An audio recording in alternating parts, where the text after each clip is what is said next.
who were hardworking, and my mother's a teacher, and instilled the value of education in and on me. But I think, even today, like looking around the room, again, I'm the only Aboriginal person here, probably. And I think that needs to change. And so it would be wrong of me not to advocate for my people, to say that, in opportunities like this, we have to acknowledge the fact that we are, wherever we are in Australia, we're on Aboriginal land, Aboriginal country, someone's country. Now, this is not my country, but again, I've been very blessed to have lived here for the last 27 years. And I think sometimes we just need to take a step back and understand that. Unless you are a traditional owner of the areas that you're living in, then we're all visitors. And that's a really kind of interesting and sometimes simpler way to understand where we are and who we are. So, if you're a visitor in someone's home, what do? You're respectful. You're mindful of, their surroundings and the things that they've built and the things that are important to them. And we have to think about that in the context of, First Nations peoples, Aboriginal and Torres Strait peoples, however you want to describe us. And I just think that that's really, really important. And so, again, I'm really privileged and happy to be a part of tonight. Joe here introduced me. He's also a business partner in one of my businesses. Here he is. I have a number of businesses, a couple of IT businesses and an Indigenous clothing label. And anyway, yep, I'll wrap it up, Joe. But I suppose what I want to say is that I really admire the fact that a lot of Indian people have such enormous expertise when it comes to STEM, science, technology, IT, and I really want to see more Aboriginal people, in professions like that. So that's one of my passions and my aims. And so, again, that's one of the reasons why I'm excited about being a part of tonight. And I can go on and on, so I'll get off the stage now, but thank you very much. Hope to have a yarn with you later, and thanks for the opportunity, Joe.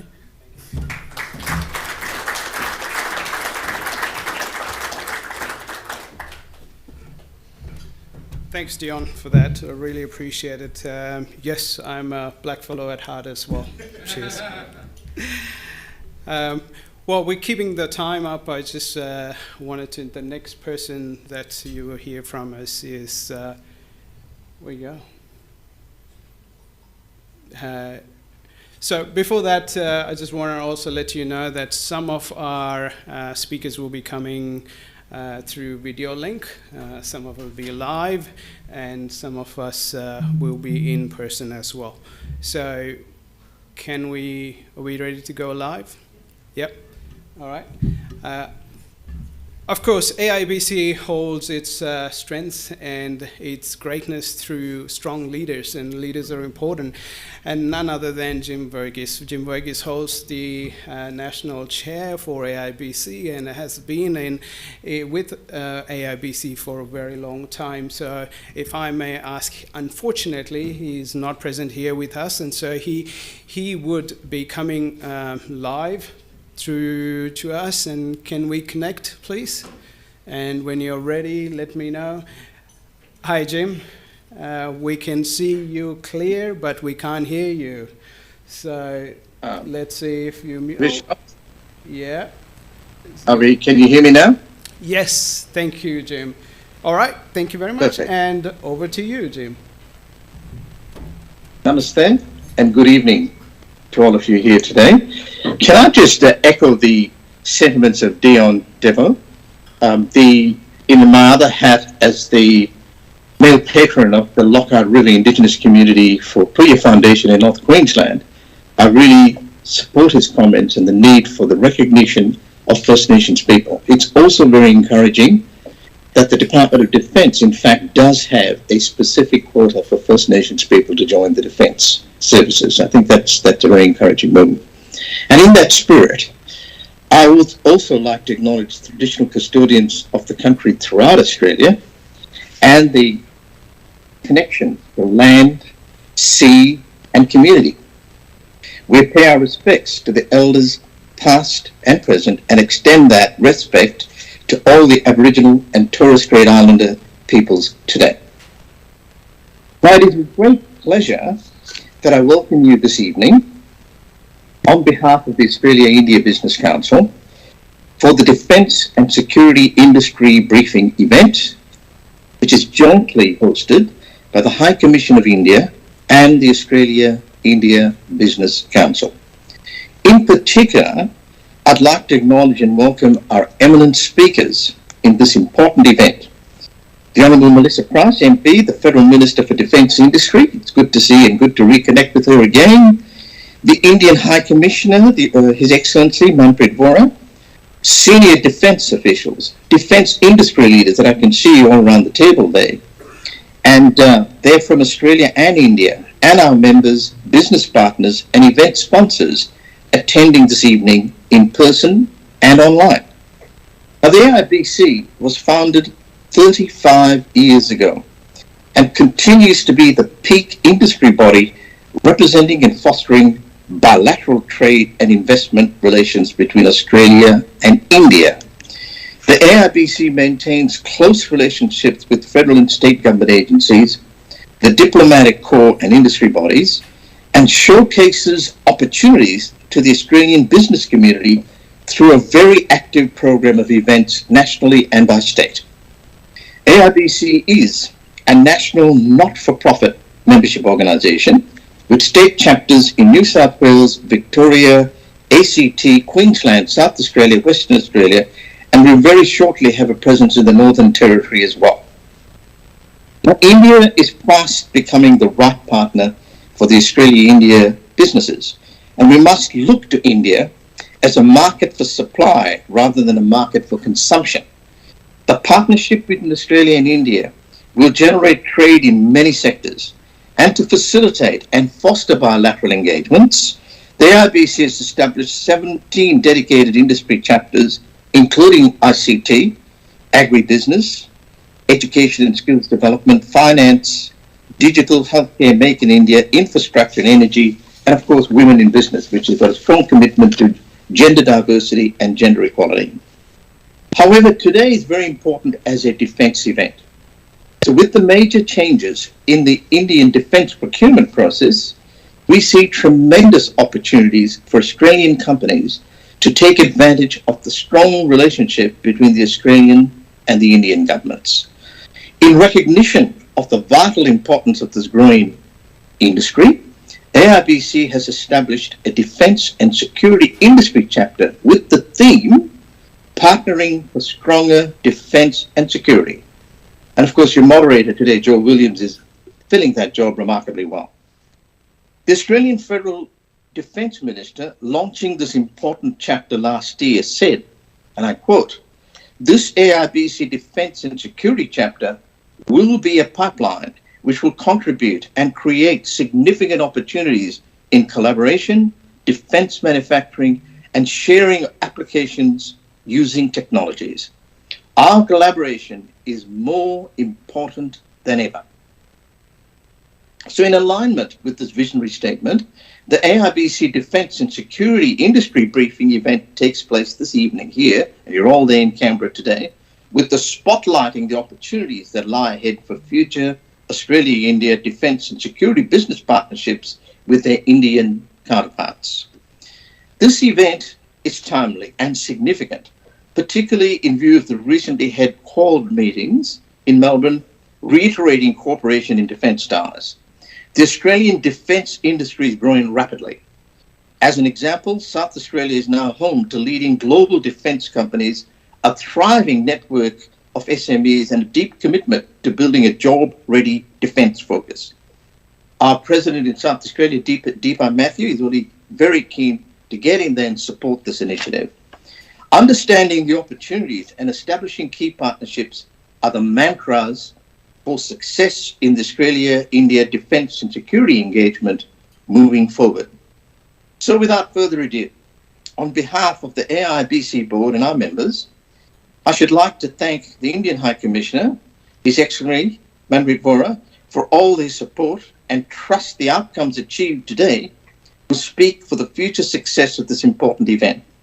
I'd also like to thank our ACT President, Radhika Reddy, who will be giving you the word of thanks, and of course, Joe Williams. And I hope you all really enjoy what I can see there, will be a very productive event in constructive dialogue. And don't forget, we need at the end of the day to get business to business deals done. Thank you very much.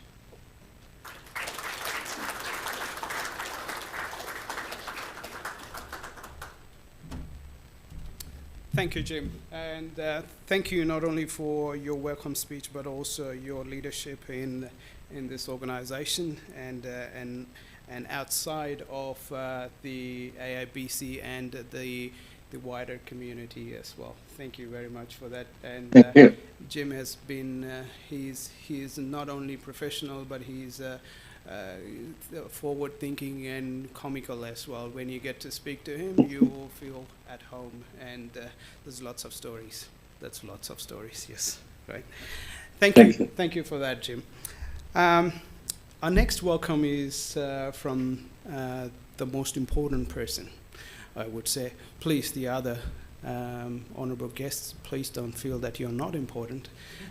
You are important, but I think this person has done a lot of work. Work in the sense, don't think that the organization runs by itself, but it runs by key people, and key people who take it on to their heart to make it happen. And none other than Captain Akhilesh Menon. Captain Menon, please, I would like to invite you to give us the welcome and also the address as well. Thank you.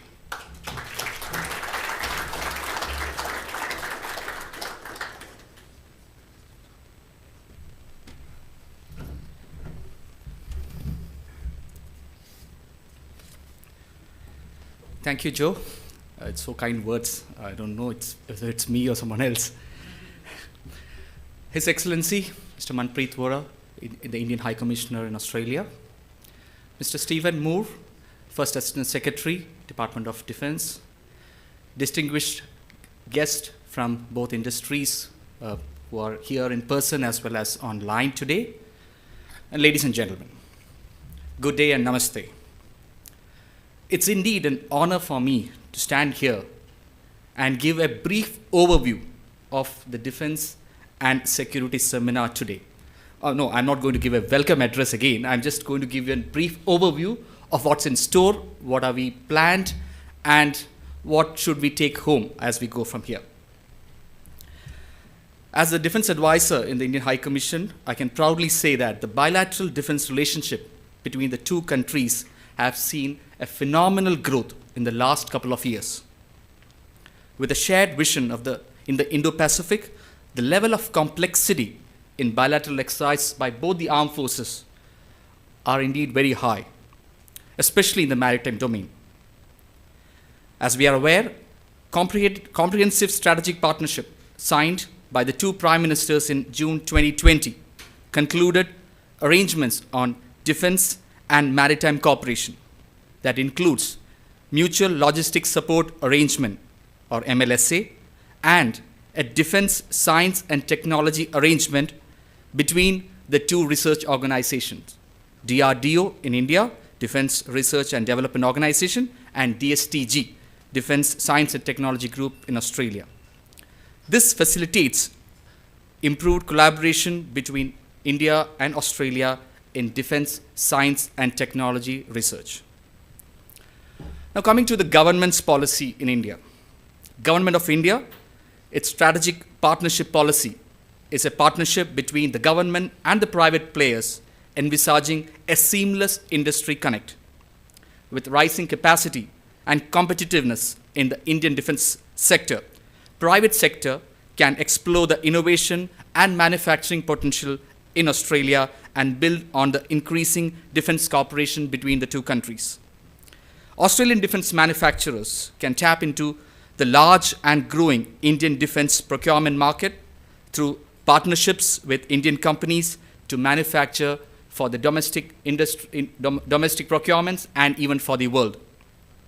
There are tremendous possibilities, especially in the field of cybersecurity, emerging technologies like autonomous systems, artificial intelligence, machine learning, big data analytics, and I can go on and on this. And I'm talking with respect to the defense industry and the market specifically. Now, coming to some recent policy initiatives. Government of India has opened up foreign direct investment in defense manufacturing with 74% in automatic route and 100% with government approvals. Australian firms can invest in India or establish joint ventures with Indian companies to not only meet India's defense requirement, but anywhere in the world. The Department of Defense Production, Ministry of Defense, Government of India, is ready to provide necessary information, including investment opportunities, procedures, and regulatory requirements. In today's seminar, we have senior leadership from the Department of Defense Production speaking to us. Australia and Indian defense manufacturers and researchers could collaborate on joint research and development in areas of mutual interest. India's low-cost structure would make any joint production a very attractive proposition for the industry.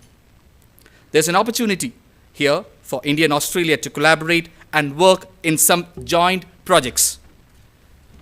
We can involve the academia, the industry, the startup community, forming an ecosystem for enhanced engagement. Australian industry can tap into this and benefit, especially with respect to Indian SMEs looking to enter the defense manufacturing space. Now, to understand the Indian industry closely and with an opportunity to meet the policymakers and the industry leaders back in India, we are organizing a Defense Expo from 10th to 14th of March in Gandhinagar, the state of Gujarat, which happens to be the home state of the Prime Minister. Now let's have a curtain raiser video of that, please.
That's a lot of sound and color.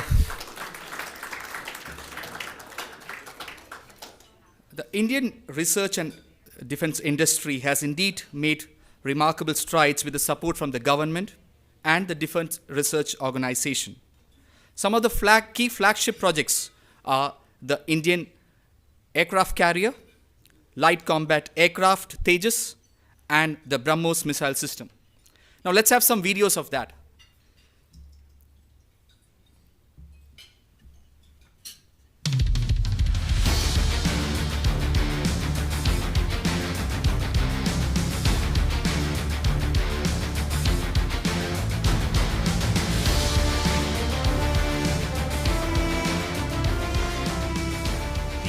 LCA Tejas program is a story of the triumph of indigenous design, development and production prowess, and a success saga of a 4+ generation indigenous military fighter aircraft.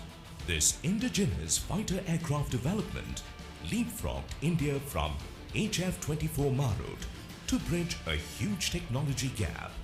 The LCA prototype carried out its maiden flight in 2001. In the year 2003, Prime Minister Atal Bihari Vajpayee christened the LCA as Tejas. Since the kickoff of flight testing, technology demonstrators, prototype vehicles and series production versions together clocked a total of over 6,000 incident-free sorties, which in itself is a remarkable achievement. Since the accord of the initial operation clearance, Hindustan Aeronautics Limited has delivered 17 fighters. The LCA is a classic example of Atmanirbhar Bharat.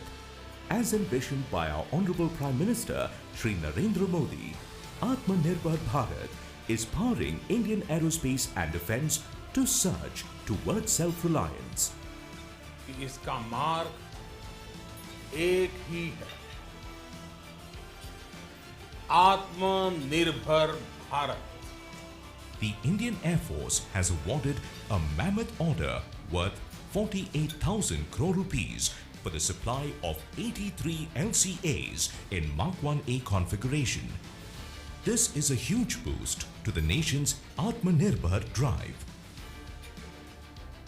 The LCA Mark 1A will be integrated with jam-proof ASAR radar, most advanced electronic warfare suite, and beyond visual range air-to-air missiles firing capability.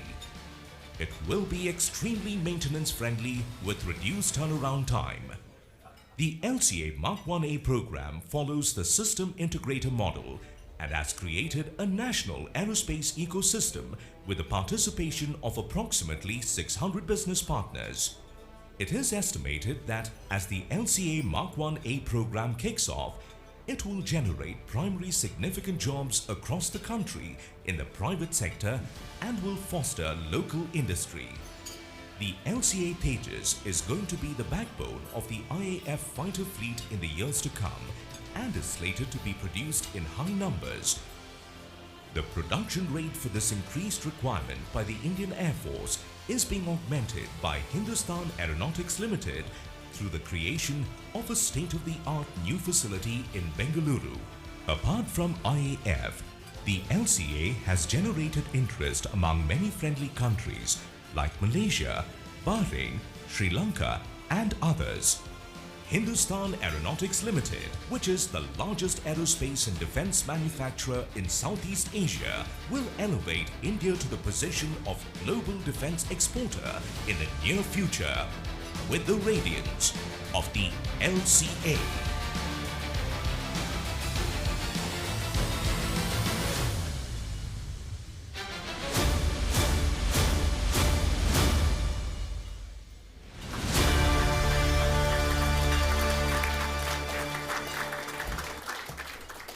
From aircraft, let's move to the missile system, the BrahMos.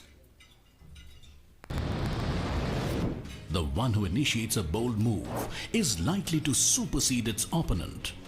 Renowned as the world's best and deadliest supersonic cruise missile, BrahMos can be fired from land, sea and air with impeccable precision and lethality. The versatile BrahMos has established itself as a major force multiplier for the Indian Armed Forces in modern-day battlefield.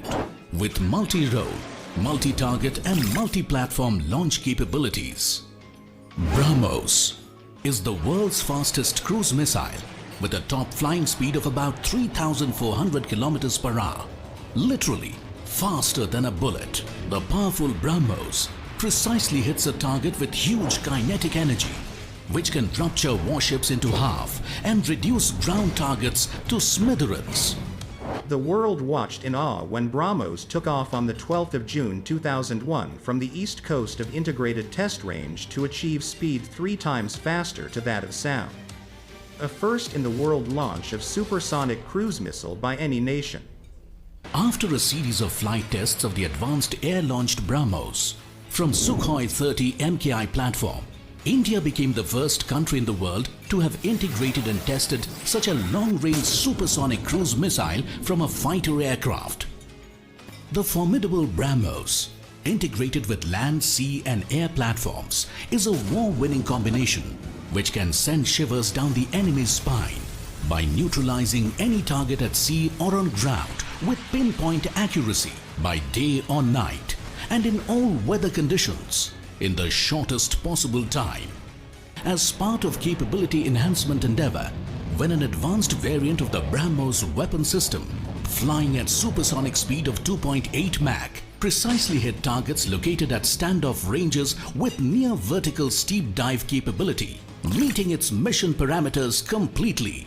The BrahMos weapon system has also validated its salvo launch capability after being successfully launched from an Indian Navy warship against different targets. The weapon has also been tested successfully from an underwater platform. Such a modern, military technological feat has been achieved by the amalgamation of various public and private sector industries, which forms the BrahMos Industry Consortium. The legacy of the BrahMos system involves the vibrant synergy and coordination among a large number of agencies for the production and its final integration in India, after which the weapon system is delivered to the user as per scheduled deliveries. The mine-to-market approach of BrahMos JV has achieved remarkable success in providing complete solution under one roof to the armed forces. Apart from design, development, production, deliveries, training and documentation, the JV provides custom-made handling and testing solutions, lifetime maintenance support, continuous capability upgrade and life extension. BrahMos, the unparalleled precision strike missile of 21st century, has made its landmark foray into the global arena by becoming the first major full-scale military system of India to be exported to a third-party friendly nation. On the 28th of January 2022, BrahMos Aerospace, the producer of the world-class BrahMos weapon system, signed the landmark contract with the Department of National Defense of the Republic of Philippines to supply shore-based anti-ship BrahMos systems to the Philippines Navy. BrahMos stands tall as the flag bearer under the ambitious Make in India program of Government of India, where indigenization has grown up to 65% for missiles and 100% for ground systems. The unparalleled speed, precision, power and range of BrahMos has made it the most sought-after weapon system by many friendly nations, as defense exports have become a prerogative for the government. Jai Hind.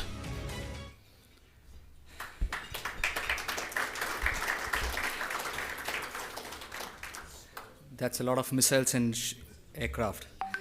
So today's program has been curated to dig deep and understand the nuts and bolts of opportunities that lies ahead of us. We have the keynote speeches by the Federal Minister for Defence Industry, Ms. Melissa Price, and the Indian High Commissioner in Australia, Mr. Manpreet Vohra.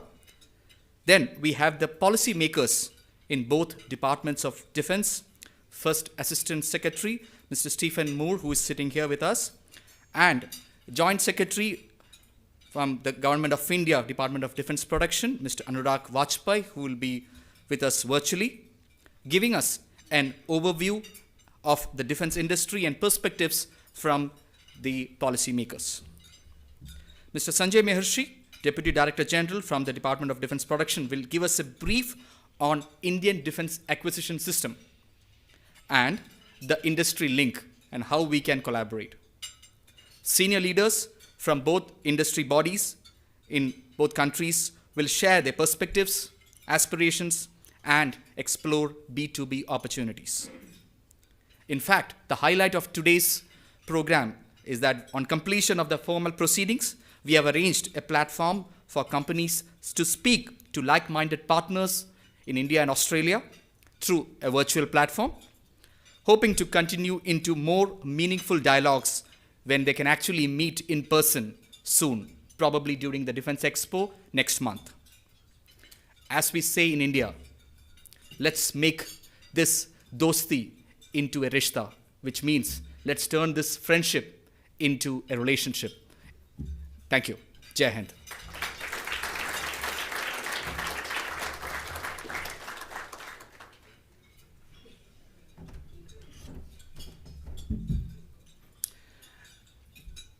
Thank you, Captain Menon, for that amazing fly past of aircrafts and rockets and bombs and the capability of possibilities, I suppose.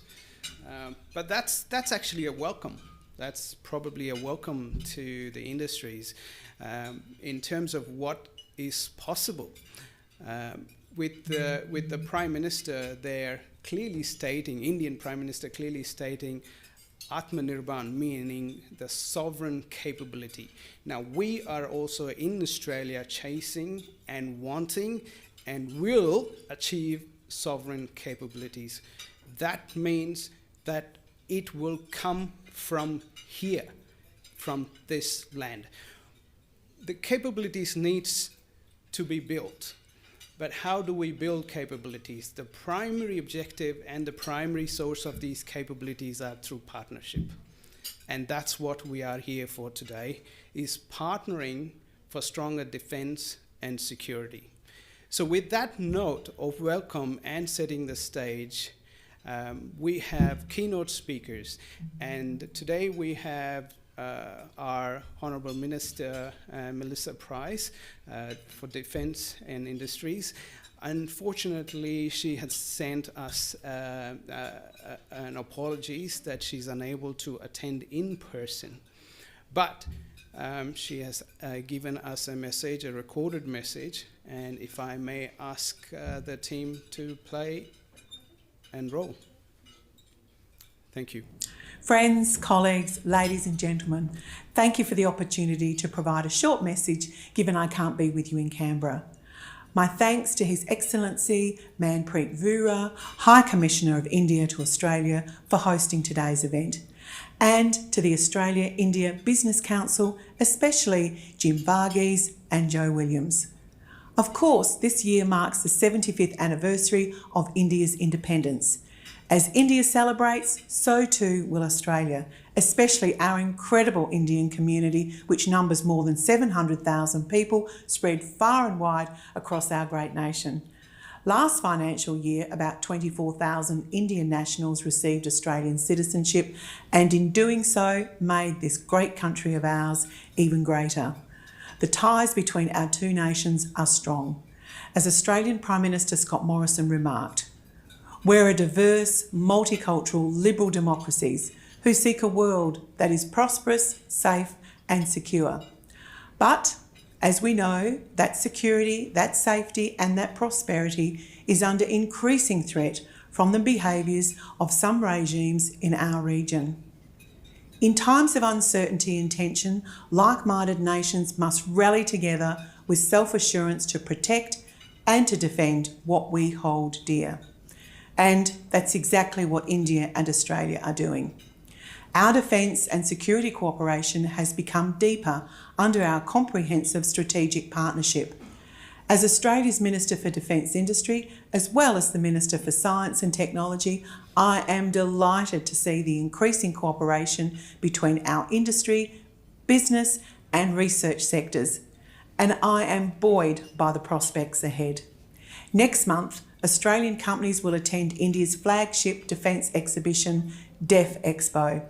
There, new connections will be made and new opportunities uncovered for partnering in defence capability. Our nations are also doing more together on essential and emerging technologies, such in artificial intelligence, biotech, critical minerals, quantum computing, and cyber and space capabilities. Indeed, Australia and India are on the same team. So I applaud efforts like today's Defence and Security Industry Briefing. It's yet another example of the strength of our bilateral ties. By bolstering our relationship and cooperation today, we are striving for a better tomorrow. Thank you.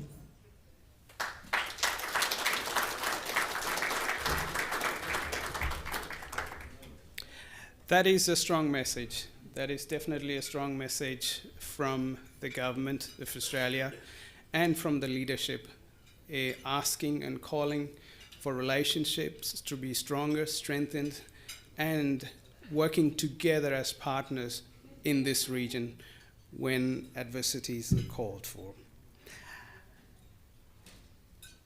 I have a very important person as well here now.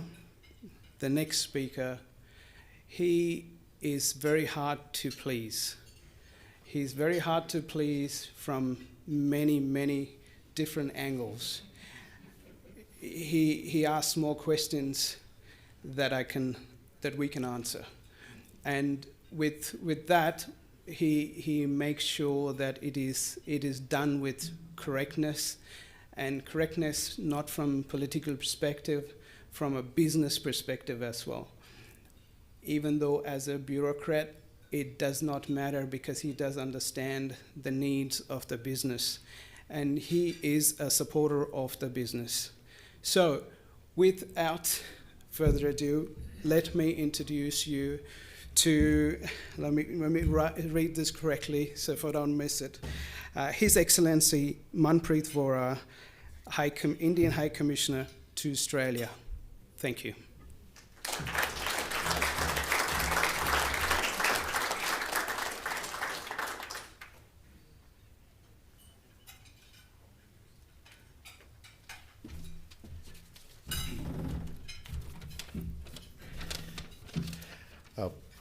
Thank you, Jim. Sorry for all those questions, but thank you for all the answers.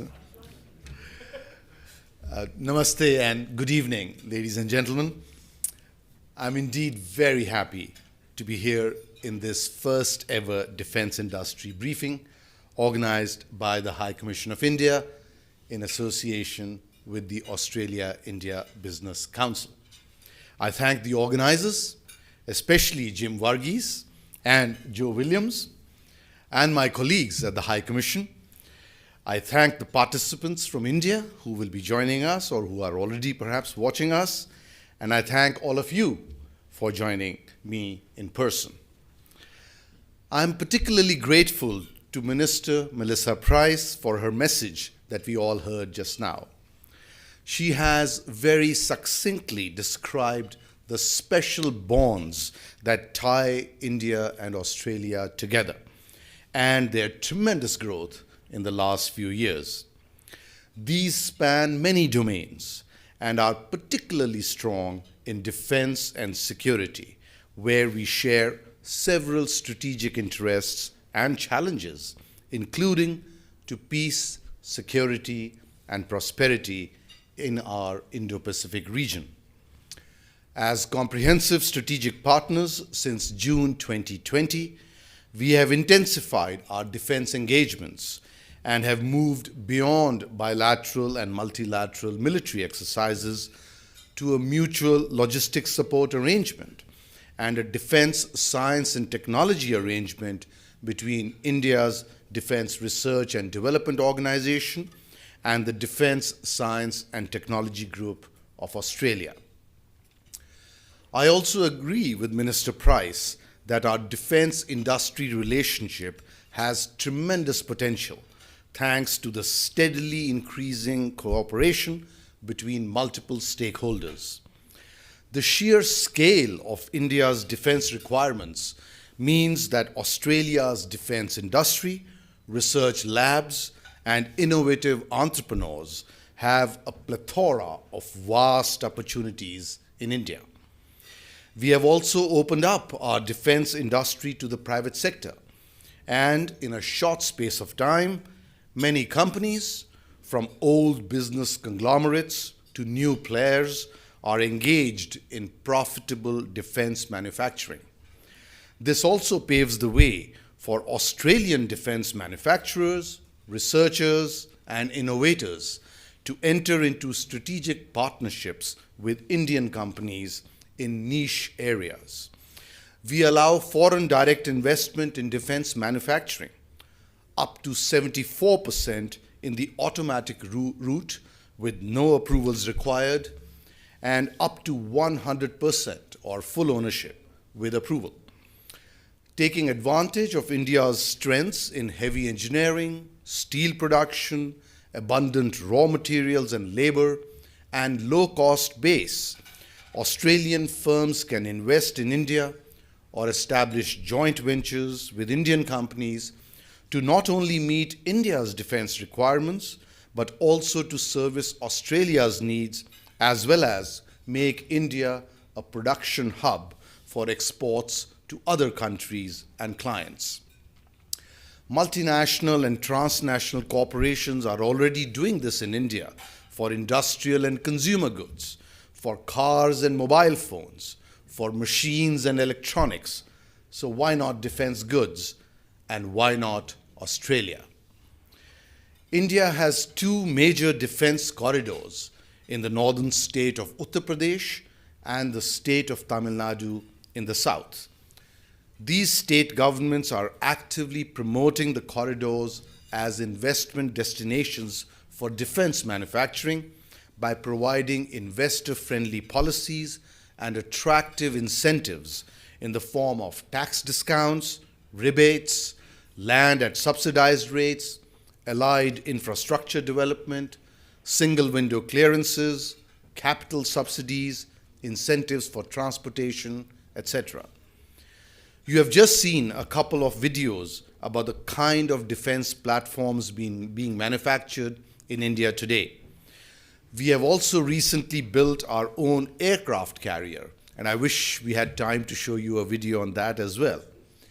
Indian shipbuilding industry has made its mark in the world, and there exists promising scope in joint design, development, and construction of high-end technology warships in collaboration with Australian shipyards. On that note, may I wish all the very best to Australian and Indian defense companies as they work to help this partnership grow, seize the opportunities, and achieve the full potential. I am confident that the Australian delegation traveling to our DEF Expo next month would be able to forge enduring partnerships and profitable businesses. I urge both our defense industry associations, SIDM and AIDN, to engage closely to take the defense industry cooperation between India and Australia to the next level. Thank you very much. Namaste.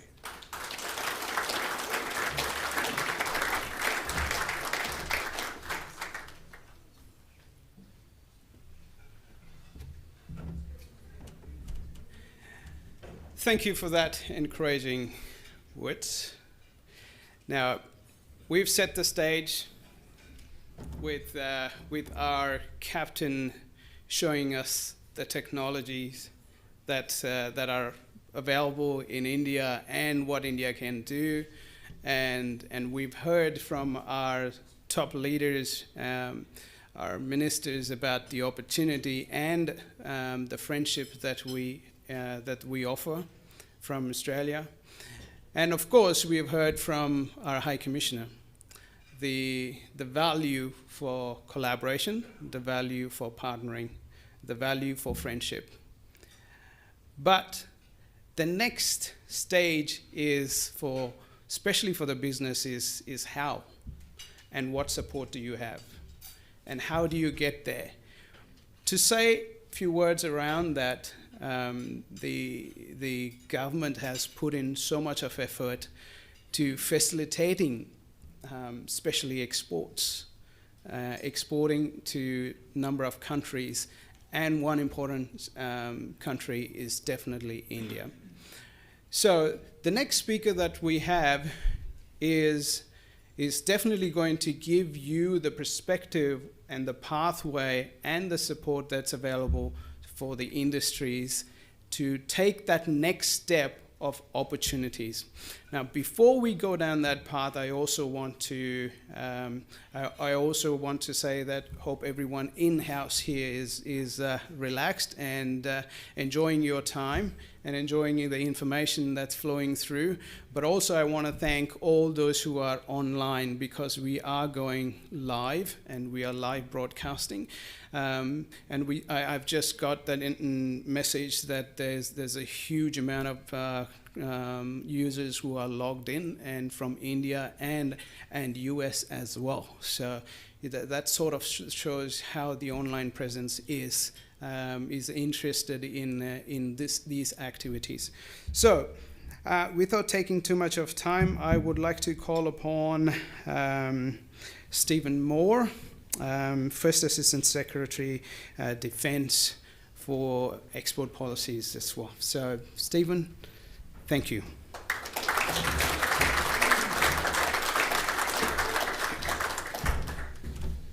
Thank you, Joe, and thank you to the Australian India Business Council for asking me to speak today. Thank you also to His Excellency the High Commissioner for the great dinner tonight. I'd like to also acknowledge at the outset the traditional owners of the land on which we meet today, the Ngunnawal people, and I also pay my respects to their elders past and present and emerging. I'd also like to pay my respects to the Aboriginal and Torres Strait Islander men and women who serve in the ADF and who have served in the ADF. I'd like to echo the remarks made by Minister Price regarding the importance of defence industrial cooperation between Australia and India. We share a commitment to working with India to build a prosperous, inclusive, sovereign and resilient region. Our ability to expand our current collaborative frameworks with India and other like-minded partners will serve as a distinct advantage in our strategic environment, which is becoming increasingly complex and challenging. The Government's 2020 Defence Strategic Update charts a challenging strategic environment. It reiterates the need for strong partnerships with defence industry to enable the Australian Defence Force to respond to these challenges. Consequently, we see industrial-based collaboration and cooperation as a key marker of our relationships moving into the future. I'd like to take some time to outline Australia's defence industry policy framework and the key priorities and objectives. Australia is making a significant investment into its defence capabilities. Over the period 2020 to 2030, the government is investing $270 billion to strengthen our defence capabilities. We committed to building a sovereign defence industry to deliver our investment program and achieve our strategic objectives. Those objectives are to shape Australia's strategic environment, deter actions against Australia's interests, and to respond with credible military force when required. The government also recognises that a strong, sustainable and robust Australian defence industry has three distinct but closely related benefits. First and foremost, it provides world-leading capability to the Australian Defence Force. Secondly, it generates economic benefits for the nation and all Australians. And thirdly, it delivers strategic advantages in the pursuit of our national interests. Defence industry is therefore recognised as a fundamental input to capability and to Australia's ability to achieve its objectives in the Indo-Pacific. We recognise that due to the current size of our industrial base and ADF demands, Australia cannot be fully self-reliant. We are reliant on foreign partners for certain high-end systems and capabilities. For that reason, we are focusing our efforts on the areas of greatest importance for the ADF, the sovereign industrial capability priorities. Australia's defence industry policies are continuously reviewed to ensure they remain fit for purpose in supporting our industry partners to deliver defence capability. To that end, Australian Minister for Defence and Defence Industry last year announced 4 new sovereign industrial capability priorities: precision-guided munitions, hypersonic weapons and integrated air and missile defence systems; space; information warfare and cyber capabilities; and robotics, autonomous systems and artificial intelligence. All 14 sovereign industrial capability priorities are critical to defence and Australian industry. These priorities reflect emerging capabilities that defence will require to be effective in our changing strategic environment. Defence is developing industry plans for each of the sovereign industry capability priorities. Indeed, 8 have been delivered already. These plans provide guidance on the specific industrial capabilities we require Australian industry to deliver in support of the Australian Defence Force. These plans provide businesses with the information they need to support their own planning and investment activities to ensure alignment with Defence's capability needs. Through the priorities, we will build a stronger, more sustainable and more secure defence industrial base in these areas, with a view to potential exports to like-minded countries. And I would encourage any business working in these high priority areas to consider the Australian defence industry as part of their supply chains. There are opportunities to build resilience, redundancy and complementarities between Australia and Indian industrial bases. Building supply chain resilience is a key priority for Australia. An uncertain strategic environment, the challenges of which have been compounded by the COVID-19 pandemic, has greatly impacted business environments for countries all over the world, highlighting gaps and vulnerabilities in supply chains. As a result, most countries, including Australia, are increasing their industrial sovereignty and securing their supply chains. In August 2021, Australia's Productivity Commission conducted a study through which it developed and implemented a whole-of-government framework to mitigate supply chain risks in areas critical to our national interests. International collaboration is an early priority for securing vulnerable supply chains because such risks won't be solved through domestic actions alone. Partnering activities offer opportunities to share resources and expertise, to reduce risk and accelerate mutually beneficial outcomes. In navigating a complex strategic environment, Australia and India share many of the same challenges and opportunities, particularly when it comes to our defence industries. I know India too has a substantial program of work underway to expand its own sovereign defence manufacturing capability as part of Prime Minister Modi's Make in India and Self-Reliant India initiatives. Our two nations are undergoing an indigenisation of defence industry accelerated by the COVID-19 pandemic. We share the same ambitions, particularly to grow and advance manufacturing, stimulate innovation, and grow the necessary skills and workforce we need.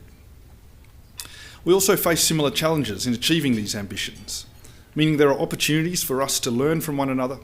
There are also opportunities for deeper industry and material collaboration and cooperation. Indeed, the need for greater industry collaboration was underlined in last September's 2+2 meeting, where our Defence Minister agreed that our nation should explore defence industry cooperation in the areas of unmanned vehicles and other niche technologies. If our nations are to operate and upgrade to the capabilities required for an uncertain future, we must look ahead, well ahead, and be ready to deliver what we need when we need it. Equally, growing the right workforce, acquiring the skills and infrastructure to deliver it and drive innovation matter a great deal for both our nations. The rapid rate of technological change and the complexity of our force means our defence industry must be ahead of the technology curve, a big challenge for a country of Australia's size. The cost and complexity of critical and emerging technologies makes closer industrial-based collaboration essential if we're to successfully tackle our shared strategic outcomes. Working with international partners offers opportunity to share resources and expertise, reduce risks, build stronger, more resilient global supply chains, and accelerate mutual beneficial outcomes. Australia industry has a lot to offer and support Indian supply chain diversification. The Australian government is investing more than $1 billion Australian dollars into scaling up Australia's manufacturing to become more competitive and resilient. Australian companies offer high-tech, innovative solutions to modern capability challenges, including technologies such as autonomous systems, counter-drone technology, soldier combat systems, C4ISR, artificial intelligence and cyber security, and also services such as maintenance, repair and overhaul, design and engineering, training and education, and through-life support. Key to assisting Australian businesses to find export success is the work that the Australian Defence Export Office does, established in 2018 as part of the initiative of the Defence Export Strategy. The office is a key focal point for coordinating whole-of-government defence export support for Australian defence industry. To ensure our defence industry can meet current and future demands, the Australian Defence Export Office tailors its assistance to Australian companies on a case-by-case basis, providing a targeted level support across all stages of a company's export journey. In particular, the Australian Defence Export Office supports businesses to access new market opportunities by attending international trade shows, such as the one that's going to occur in India shortly, as well as through promotion of their products and services in the Australian Defence Sales Catalogue.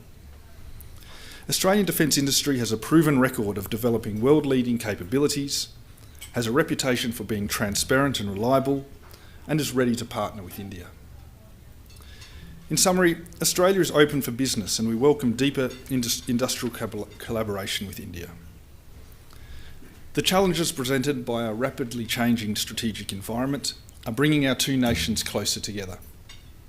And in such an environment, Australia's innovative and high-tech defence industry offers solutions to Indian capability challenges. We see industrial-based cooperation as a key marker of our relationship moving into the future and welcome opportunities for further defence industry partnership in support of our respective national security goals. I applaud the Australia-India Business Council's role in creating a pipeline of business-to-business connections between Australia and India's defence marketplace. This will be key to unlocking the potential for future cooperation between our nation's defence industries as our relationship continues to expand. Thank you.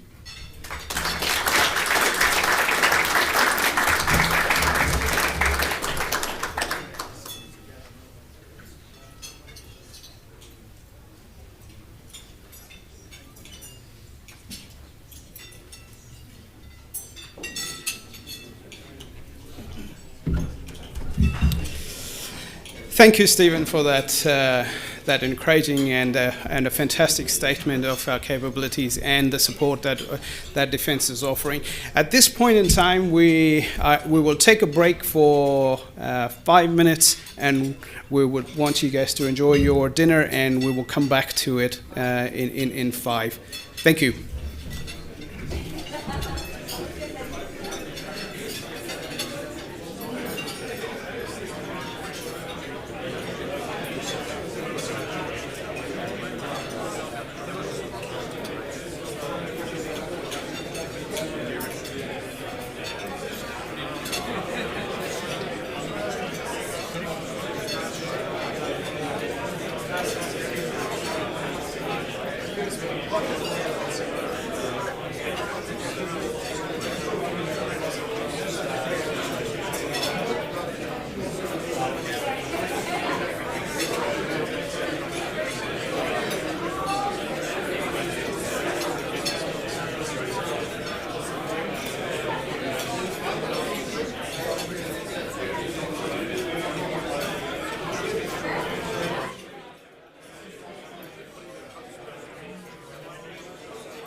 Thank you, everybody. That's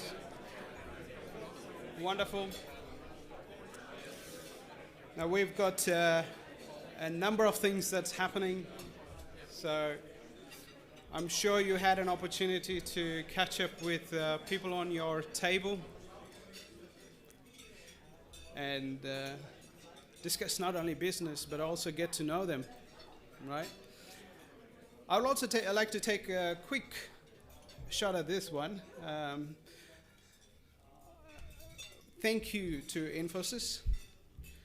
I really don't know what they do. Yes, I really don't know what they do. They do something, and they do a lot as well. They're not in one space, but they are in almost every area. Now, Infosys is not a small company. That's a huge, huge army. Yes, in relation to defense, I would say they're a huge organization.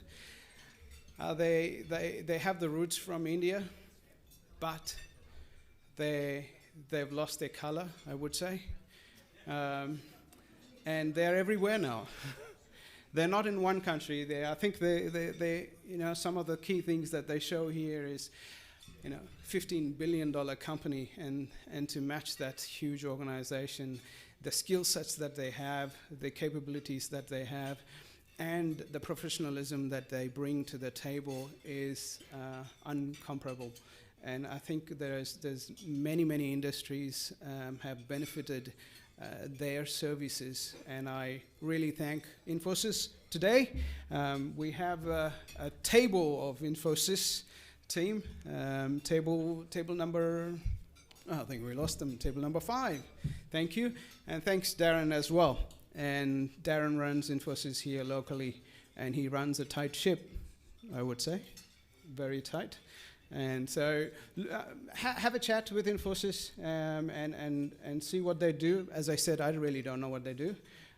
It's a good time to ask them what they do. And they've got a long list. So thank you, Infosys.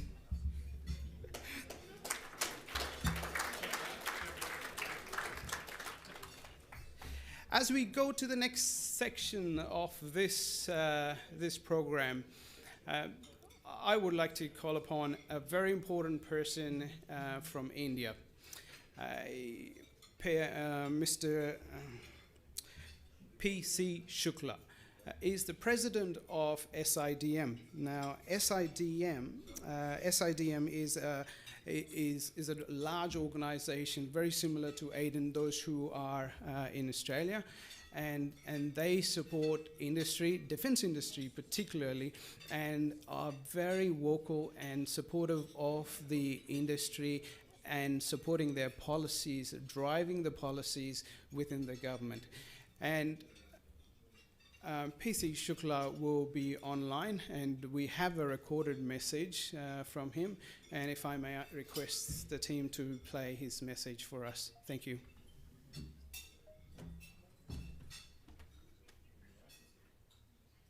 Good afternoon to all in India, and a very good evening to everybody in Australia. It is my pleasure to address the India-Australia Defence Industry Briefing today, where aspects of our defence industrial cooperation are being explored. India and Australia have several commonalities, which serve as a foundation for closer cooperation and a multifaceted interaction between our two nations. Both are strong, vibrant, secular and multicultural democracies. As strategic partners since 2009, Australia and India, they enjoy strong political, economic and community ties as well.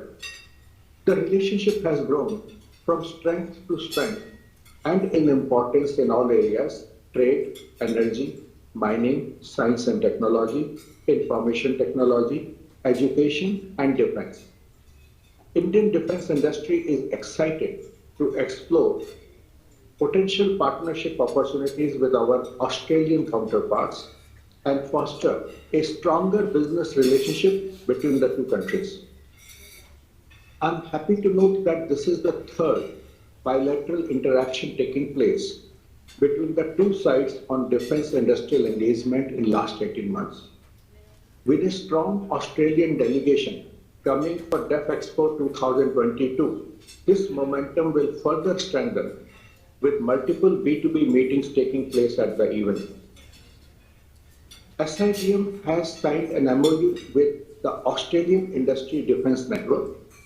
AIDN enables us to connect the industries under an institutionalized framework. I look forward to meeting many of our Australian counterparts at DEF Expo, where SIDM is playing a major role.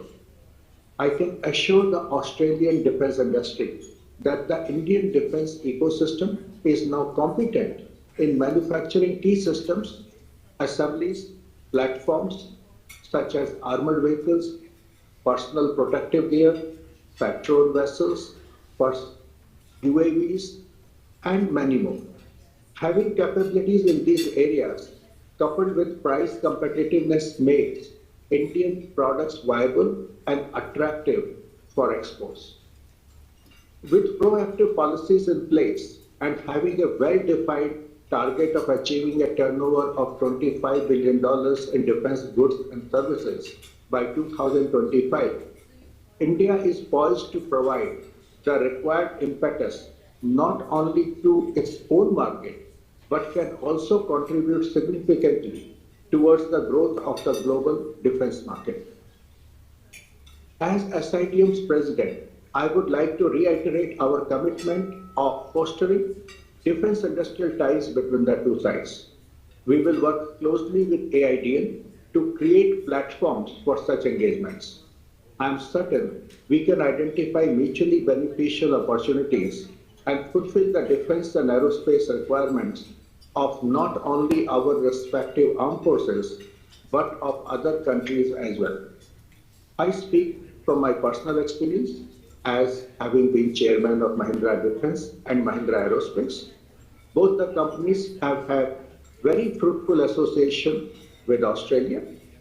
Our presence is well known, both on ground in manufacturing as well as a bilateral partner of several leading companies. I testify from my own experience that Indian industry will look forward to working very closely with its Australian counterpart in the coming years to further nurture our defense cooperation. Lastly, I wish this interaction a great success, and I look forward to interacting with the Australian delegation at DEF Expo. Thank you so much.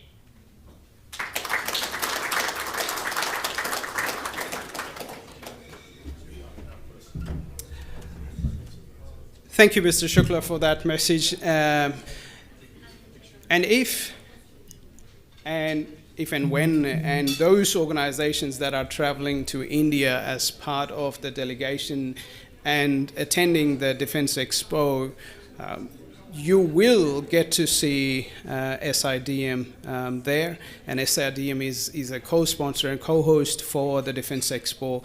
So you will be there, and Mr. Shukla and the team will be there to host you. So a support like that doesn't come easily, and it is on the ground practical support. So thank you, Mr. Shukla, for your support, and if you are online, thank you very much. The next speaker that we have is Anurag Bajpai, Joint Secretary, Department of Defense Production, Government of India. Could we go online, please? Thank you. At the outset, I express my wishes to High Commission of India, Canberra, AIBC and SIDM for organizing this seminar and giving me an opportunity to address the gathering. As we know that India and Australia have several commonalities which serve as a foundation for closer cooperation and multifaceted interaction. Both countries are strong, vibrant, secular, and multicultural democracies. Both nations are cricket-loving And I also congratulate Australia for winning their maiden ICC Men's T20 World Cup few months back. India-Australia bilateral relationship has undergone evolution in recent years, developing along a positive track into a friendly partnership. In 2009, India and Australia established a strategic partnership, including a joint declaration on security cooperation, which has been further elevated to comprehensive strategic partnership in 2020. The defense cooperation started between India and Australia since March 2006. Joint Working Group, Defense Research and Material Cooperation, was established in March 2016. It is a consultation mechanism between India and Australia to understand each other's system, practices, rules and regulations, export control regimes and other relevant issues, and to identify relevant equipment and technology for cooperation between the two sides. We need to make a headway to reinvigorate the JWG-DRMC. There is a plethora of opportunities between the two countries. The Indian government has opened up the defense industry for private sector participation long back to provide impetus to indigenous manufacturing.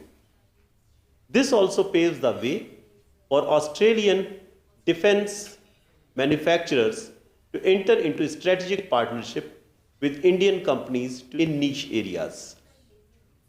Government of India has allowed FDI up to 74% through automatic route and up to 100% through government route, wherever it is likely to result in access to modern technology. The technology-centric FDI policy will enable Indian industries to collaborate with Australian industries in the field of niche and proven military technologies. 2 industrial defense corridors are being set up in states of Uttar Pradesh and Tamil Nadu.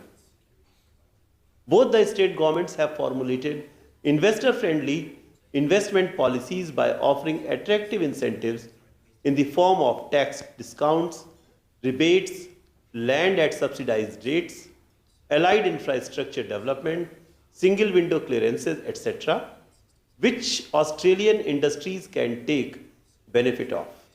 I would also like to mention that India has a robust shipbuilding industry with an ecosystem of world-class public and private shipbuilding companies. The ships constructed by Indian shipyards are of global standards and extremely cost-effective. Our shipyards are very much willing to work with Australian shipyards for construction of platforms as per their requirements. Further, India is being positioned as a hub for aircraft maintenance, repair and overhaul. India and Australia may collaborate in this sector as well. In short, Indian industries are very much willing in partnership with Australian industries through joint ventures, co-development and collaboration in sharing advanced technologies. A strategic alliance will be a win-win situation for both the nations to achieve their objective of self-reliance in defense. On behalf of Government of India, I would also like to extend an invitation to a delegation at the highest level from Australia to DEF Expo 2022, which is scheduled to be held from 10th to 14th March this year at Gandhinagar in Gujarat. On this note, may I wish all the very best to Australian and Indian industry to help this partnership grow and achieve greater heights in the days to come. Good day. Thank you very much. Jai Hind.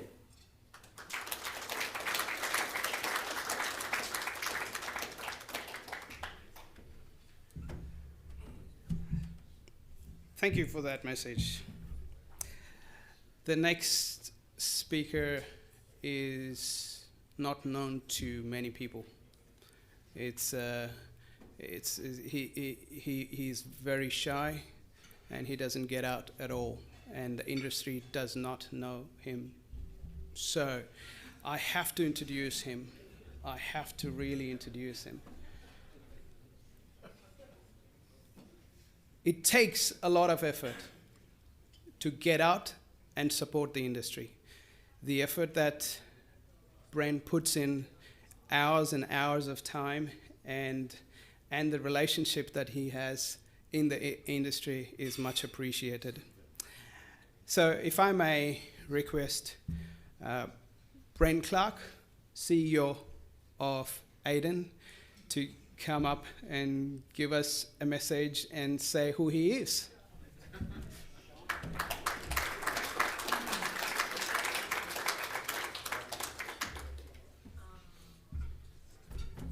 I've been accused of many things.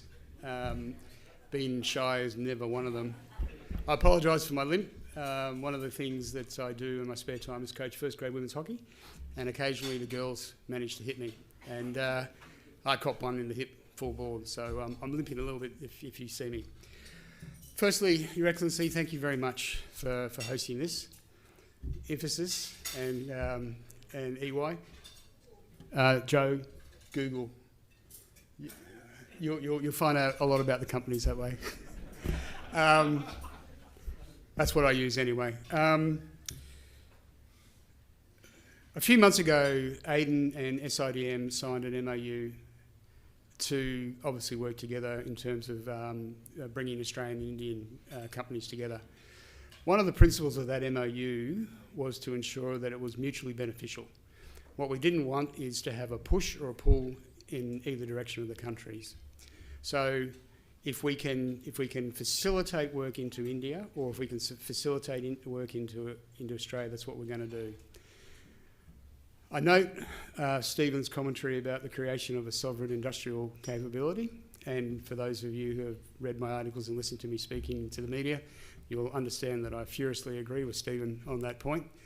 But it's also an important thing to note that India went down this path itself, and actively the government decided that it was going to create a sovereign capability so they could achieve some national strategic resilience. And that's a path Australia needs to go down. It does not imply for 1 second that Australia does not need to work with overseas primes. And our friends from Thales are here tonight, and Thales are great supporters of the SME community in the Australian landscape, and it can be done. What we have looked at between the two organisations is to work out how we can facilitate and break down the barriers to ensure that we can start transferring data between companies and how companies can work together. Now, obviously, we are a defence association, and SIDM is a defence association. After a series of discussions, we're going to be trying to focus on 3 key areas: drone technology, artificial intelligence, and cyber. However, what both organisations have decided we think is the best approach initially is to investigate the commercial applications of those first up. For those that have been in the defence space for a time, you'll understand that the minute you get into a defence environment, there are barriers that need to be worked through. So we believe, from an Australian-Indian business perspective, the first and smartest thing to do is actually prove the systems work from a commercial perspective, and that's where we're going to go. And then obviously, as we get more comfortable with that, we'll look at how we can then move more into defence applications, particularly in those 3 areas that we try for at first. We wish to see Australian companies bringing their capability, their skill sets, their technology, their know-how to India. Equally, what we want to see is Indian companies doing the reverse. We want to see a joint partnership between the 2 countries. Now, Aiden's role is not to talk about strategic circumstances. That would be something we might talk about over a beer at another time. We are only here to talk about industrial perspective. But, as I once said, Blind Freddy can recognise the fact that the strategic circumstances that we find ourselves in today are heightened. And the government of Australia and the government of India, as well as Japan and the United States, decided quite correctly, I think, to form a quadrilateral agreement. The step that we then took was to negotiate how we can have an industrial agreement in that place. The first country that we managed to achieve that with was India. And actually, it happened very quickly and fairly easily. We're also in discussions with Japan to achieve a similar thing. A little bit more complex, but we're slowly getting there. So I guess my message, and Joe asked me to try and give some messages here. Obviously, everybody go to Dev Expo 22 if you can. So I'll tick that box here, mate. But use your associations. So what we have done as AIDEN and SIDM is basically put ourselves in a position where we will work with Australian and Indian companies. We will create the opportunity for them to meet. We will facilitate that, and we will work with them to try and get them through the bureaucracy and the red tape.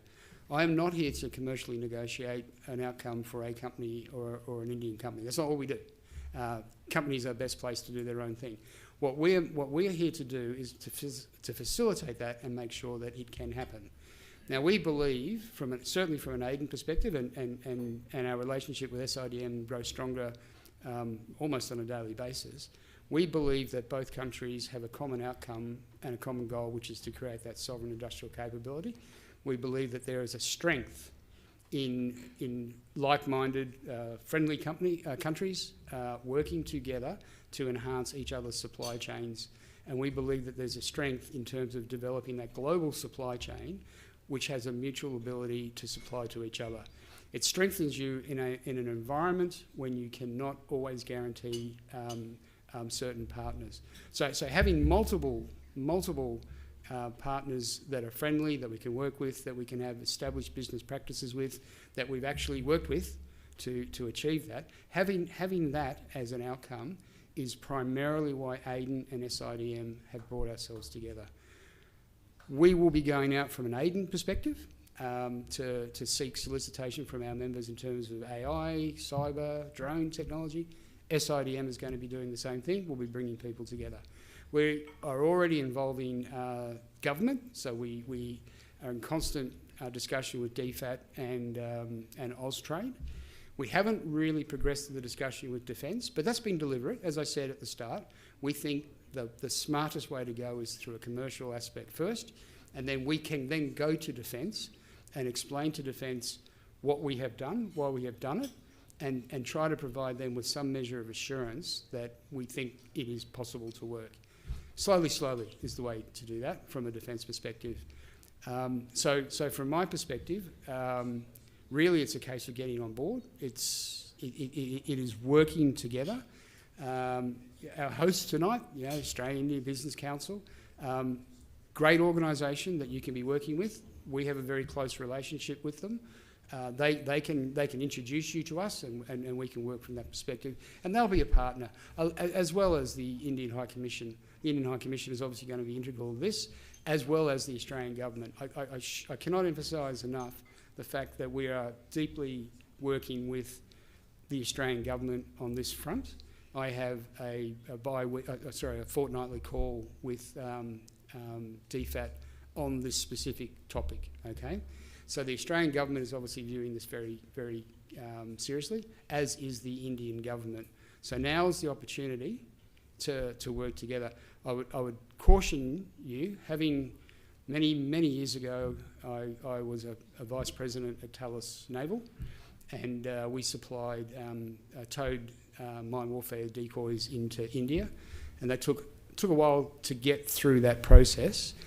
Rather than just leaping in as an Australian company blindly, I would encourage you don't necessarily have to use AIDEN, but you need to engage with Austrade or DFAT, and they will open doors and they will help you work your way into that. We will do the same thing, and obviously we use our partner SIDM to do that. I think that's probably all I've got to say, Joe. Thank you very much.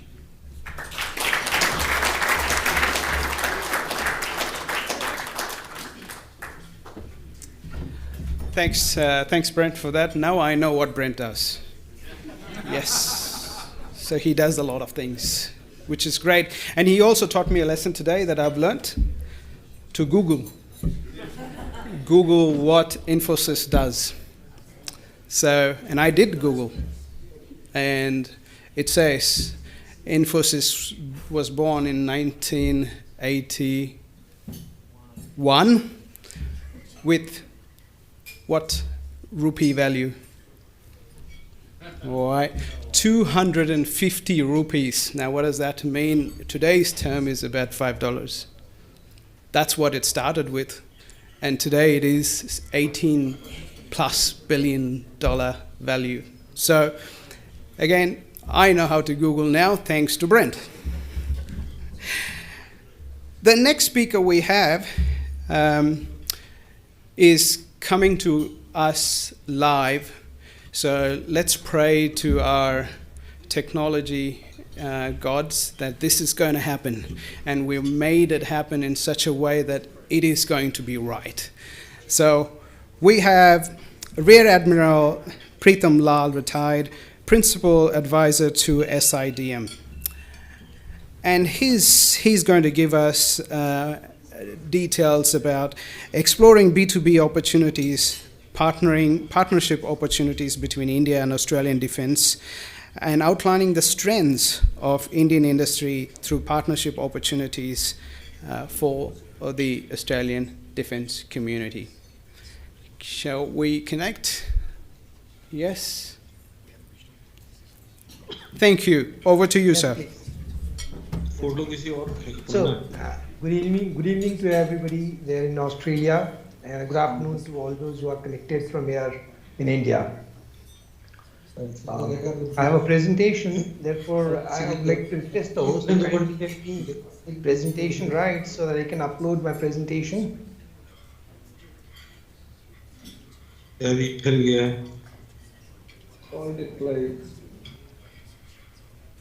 कोई नहीं छोड़ दे उसको आगे से उसको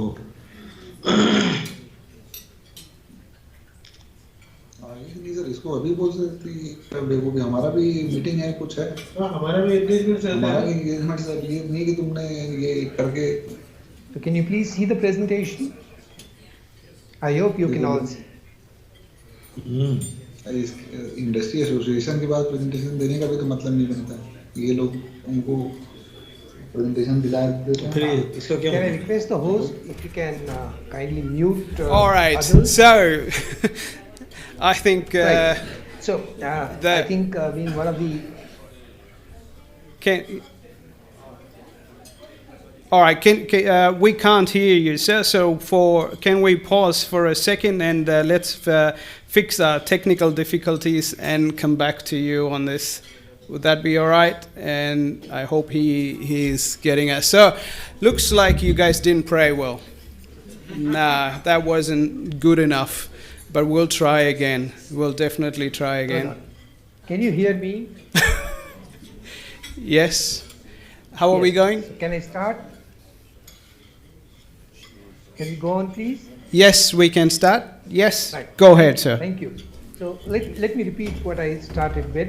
That first of all, thank you very much for giving me opportunity to be a part of this event, and my job is going to be much simpler because a lot of what I wanted to say in my presentation has already been said by everybody, right? That is essentially both the countries have serious plans for achieving sovereign industrial capabilities. And secondly, both countries have established enough policy framework at the political and the bureaucratic levels to harness the complementarities of the two industrial complexes. That means Indian industry and Australian industries joining hands to deliver what is required in terms of military capabilities for both the nations, individually and maybe to serve each other's purpose also. So let me, therefore, without much time, move on.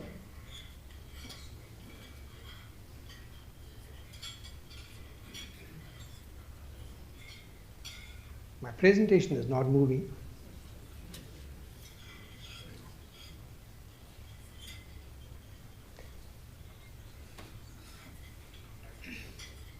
Can you please move the presentation?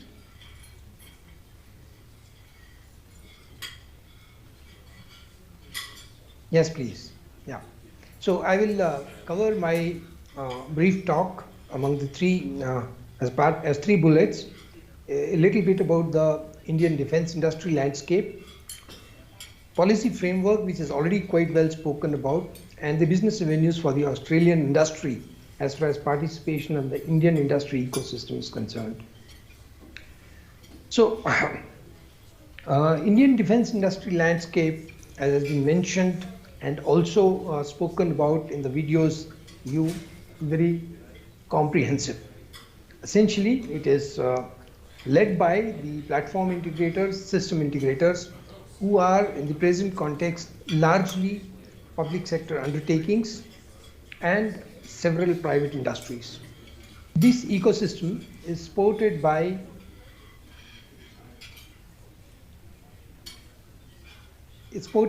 all the tiers, starting from those who supply major subsystems, electronics, engineering, electrical, and all types of materials which are required to support the defense industry. There are over 8,000 MSMEs who are part of this ecosystem, and more importantly, under the Startup India and the Atal Innovation Mission that we started 4 or 5 years ago, we have almost 300 startups and innovators who have become part of this ecosystem. Needless to say, there are everything that the Indian industry is capable of manufacturing, but still there are dependencies on the foreign OEMs with regard to several technologies, with regard to several systems. And the Atmanirbhar Bharat campaign that has been started is a part of that narrative to create strategic capabilities in all areas of technology where we presently are dependent on imports. That's how our market is. We have a domestic production which is almost $10.8 billion as per 2021, and we also achieved exports of $1.3 billion in that year. For the year 2022-23, Government of India has allocated our defense budget for capital acquisition, that is for modernization of the armed forces, which is at $20.3 billion. 68% of that budget is going to be allocated for domestic industries. The important thing to note there is that we have allocated over 8% of this budget for R&D, and 25% of this R&D budget is going to be shared with industry, academia, and startups. Right? I think we already mentioned enough about the capabilities of the Indian defense industry. In fact, we have showcased you the products that are being developed by them. It includes all the ships and submarines that are presently under manufacture. You saw the performance of LCA. You also saw the performance of we also heard about the BrahMos missile. There are almost all military systems that are being manufactured by the Indian industry ecosystem, and gradually competitiveness of the industry is improving so that we are able to come with exports performance too. Again, enough has been said about the policy framework to support Make in India and Atmanirbhar Bharat Abhiyan of the Government of India. Nonetheless, I think it is worthwhile to mention a few major policies that are driving this growth of the Indian industry. First, we have a very well articulated defense production and export promotion policy. It seeks to achieve a turnover of $26 billion for the domestic defense production with an export of approximately $5 billion.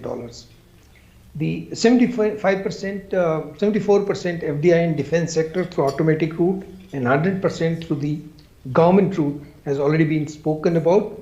The key here is that as long as the industries have the industrial licenses that are required for manufacturing the military equipment or small arms and ammunition, they are allowed to participate in the Indian defense market. We have a positive list for indigenization, wherein almost 209 types of military platforms and the weapon systems and over 350 types of items, sub-assemblies and assemblies are going to be manufactured through the Indian industries. Defense Acquisition Procedure 2020 is a very comprehensive set of guidelines for the industry and also for the Ministry of Defense, which seek to essentially give impetus for domestic manufacturing. It also seeks to encourage R&D by the private industry by participating in various programs, various schemes that have been launched by the Ministry of Defense. Buy Global Manufacture in India is a new category that has been brought in the Defense Acquisition Procedure 2020 to facilitate participation of those foreign OEMs who are ready to bring in manufacturing in India to manufacture for India, for their own countries, and for the global requirements of their supply chains. Very briefly, let me sum up what the DAP 2020 does as this. Given the Integrated Capability Development Plan of the Armed Forces, the Government of India decides to either choose the design and development route, support the Indian industry to develop the capabilities that are required for the armed forces, and let these be acquired through one of the categories that are designed over there. Second thing that was mentioned about was a strategic partnership wherein the Government of India is planning to create additional capabilities in the Indian private sector alongside what already exists in the Indian public sector for manufacturing 4 key segments of the defense. 1, fighter aircrafts, helicopters, submarines, conventional submarines, and armored fighting vehicles. Lastly, as I mentioned, leasing has been brought in as a new category in the Defense Acquisition Procedure 2020. It gives opportunity to foreign companies as well as Indian companies to provide asset on lease for the Indian Armed Forces.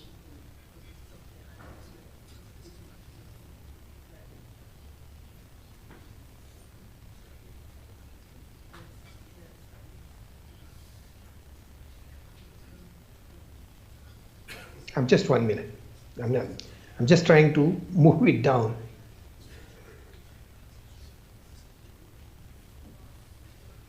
Okay, so these are the categories and design and development, where Indian vendors with ownership and control by the Indian residents are allowed to participate.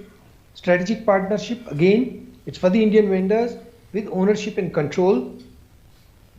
Make 1, Make 2, Make 3, again for the Indian vendors.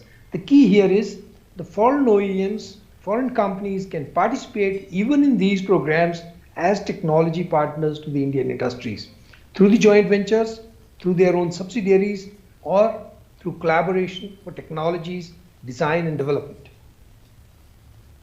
The categories for acquisition, for acquiring the assets, are here: Buy Indian IDDM, Buy Indian, Buy and Make Indian, Buy Global Manufacture in India, and so on, wherein the entities which are registered in India and have the industrial license for participation in the defense industry ecosystem can actually participate. Therefore, companies that are incorporated in India with foreign OEMs being in the lead and maybe having ownership and control of those companies can also participate in all these categories of acquisition.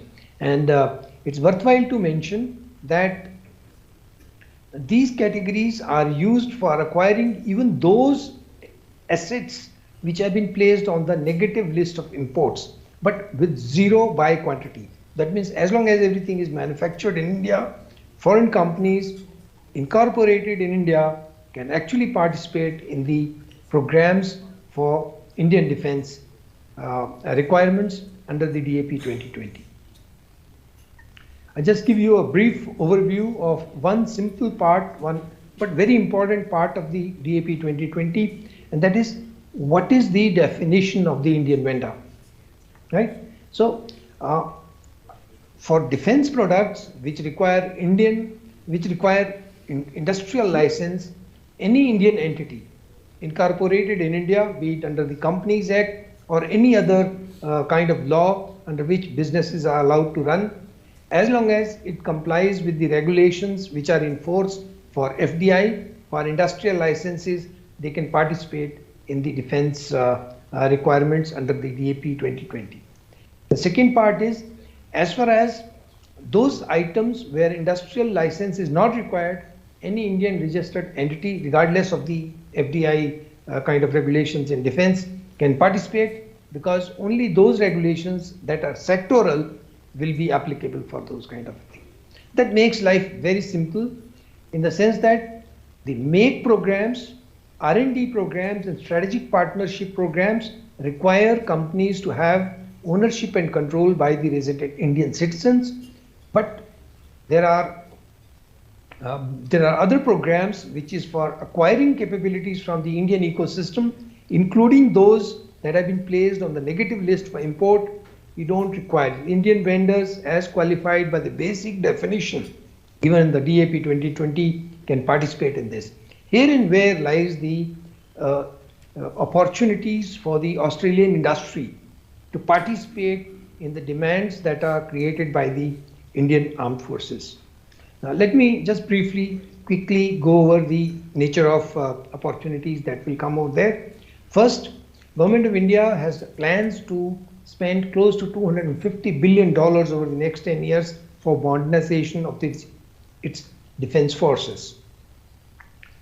The nature of modern platforms, capabilities that they are looking at are host of different types of naval platforms, including maybe third aircraft carrier, all types of aviation platforms, which includes naval utility helicopters, naval multi-role helicopters, carrier-borne naval fighters, multi-utility helicopters, and so on and so forth. Similar, the land system, and several other kind of capabilities that includes unmanned aerial vehicles, autonomous systems, night fighting capabilities, and so on. Therefore, how can Australian industry engage with the Indian industry ecosystem? So I have looked at it this way. When you want to harness complementary strengths, essentially you can participate at OEM level for platforms, systems under buy global lease category things, as technology partners under the strategic partnership models with the Indian industry, as suppliers, that means part of the supply chains for several types of products and components which are imported by the Indian industry, as technology collaborators at the SP model at system component levels, through joint ventures of the Indian companies, and through 100% owned subsidiaries. The idea is be a part of the ecosystem for co-development, co-production, and development of the nodes of global supply chains of your own companies, of the Indian companies, and maybe other global companies who have got their manufacturing capabilities in India. This is how the Indian defense industry landscape is gradually evolving under the policy framework that has been put together by the Government of India. First, the strategic partners, which are major defense industries who are going to become part of the ecosystem. Secondly, development partners and the tiered industry, which are being groomed by the DRDO and through the funding for R&D with the industries, academia, and the startup communities. Thirdly, a host of joint ventures between the foreign OEMs and the Indian industries that have already taken shape, more are coming into being to become active and a very significant part of the tiered industry ecosystem in India. And lastly, of course, encouraged by the 74% FDI, already 100% owned subsidiaries of the foreign OEMs have become part of the Indian defense industry landscape to partake the huge opportunities that the modernization plans of the Indian Armed Forces present. I stop here. I'll be happy to answer any questions that you may have through email or, if possible, live through this medium. Thank you very much. Jai Hind.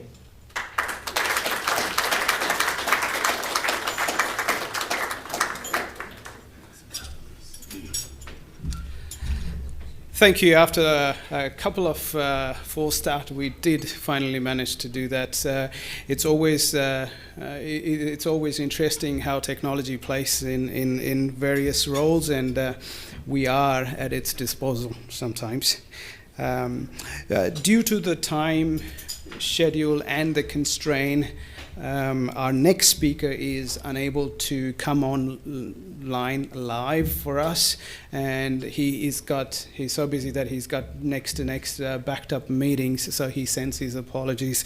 It was Sanjay Maharishi, Deputy Director General, Export Promotion Cell, Government of India, and his topic or his brief would have been on Indian defence acquisitions process and opportunities for Australia.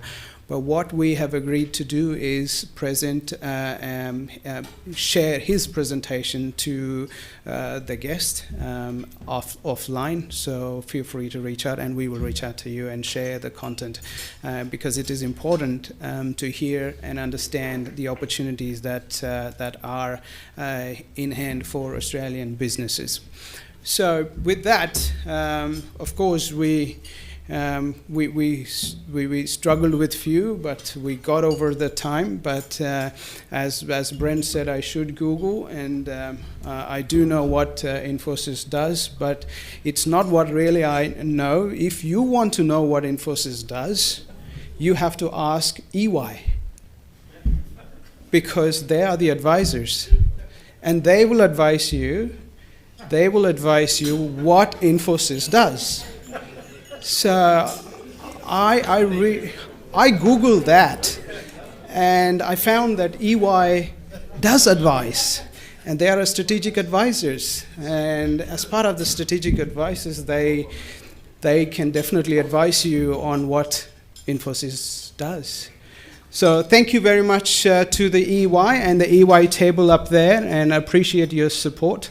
And as a strong advisor, thank you, and look forward to your advice. Thank you.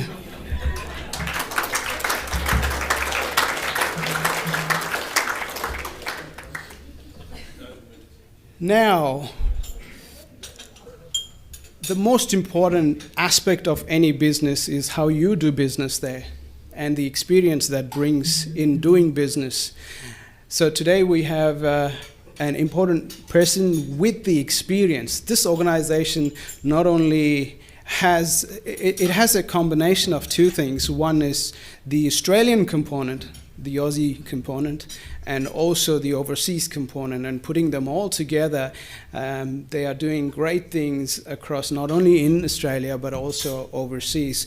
So to talk about all their experience in working with potentially India and others, and in the exports sectors as well, I would like to call upon Mark Hilton, VP Sales and Marketing of Thales, exploring opportunities with Indian defence.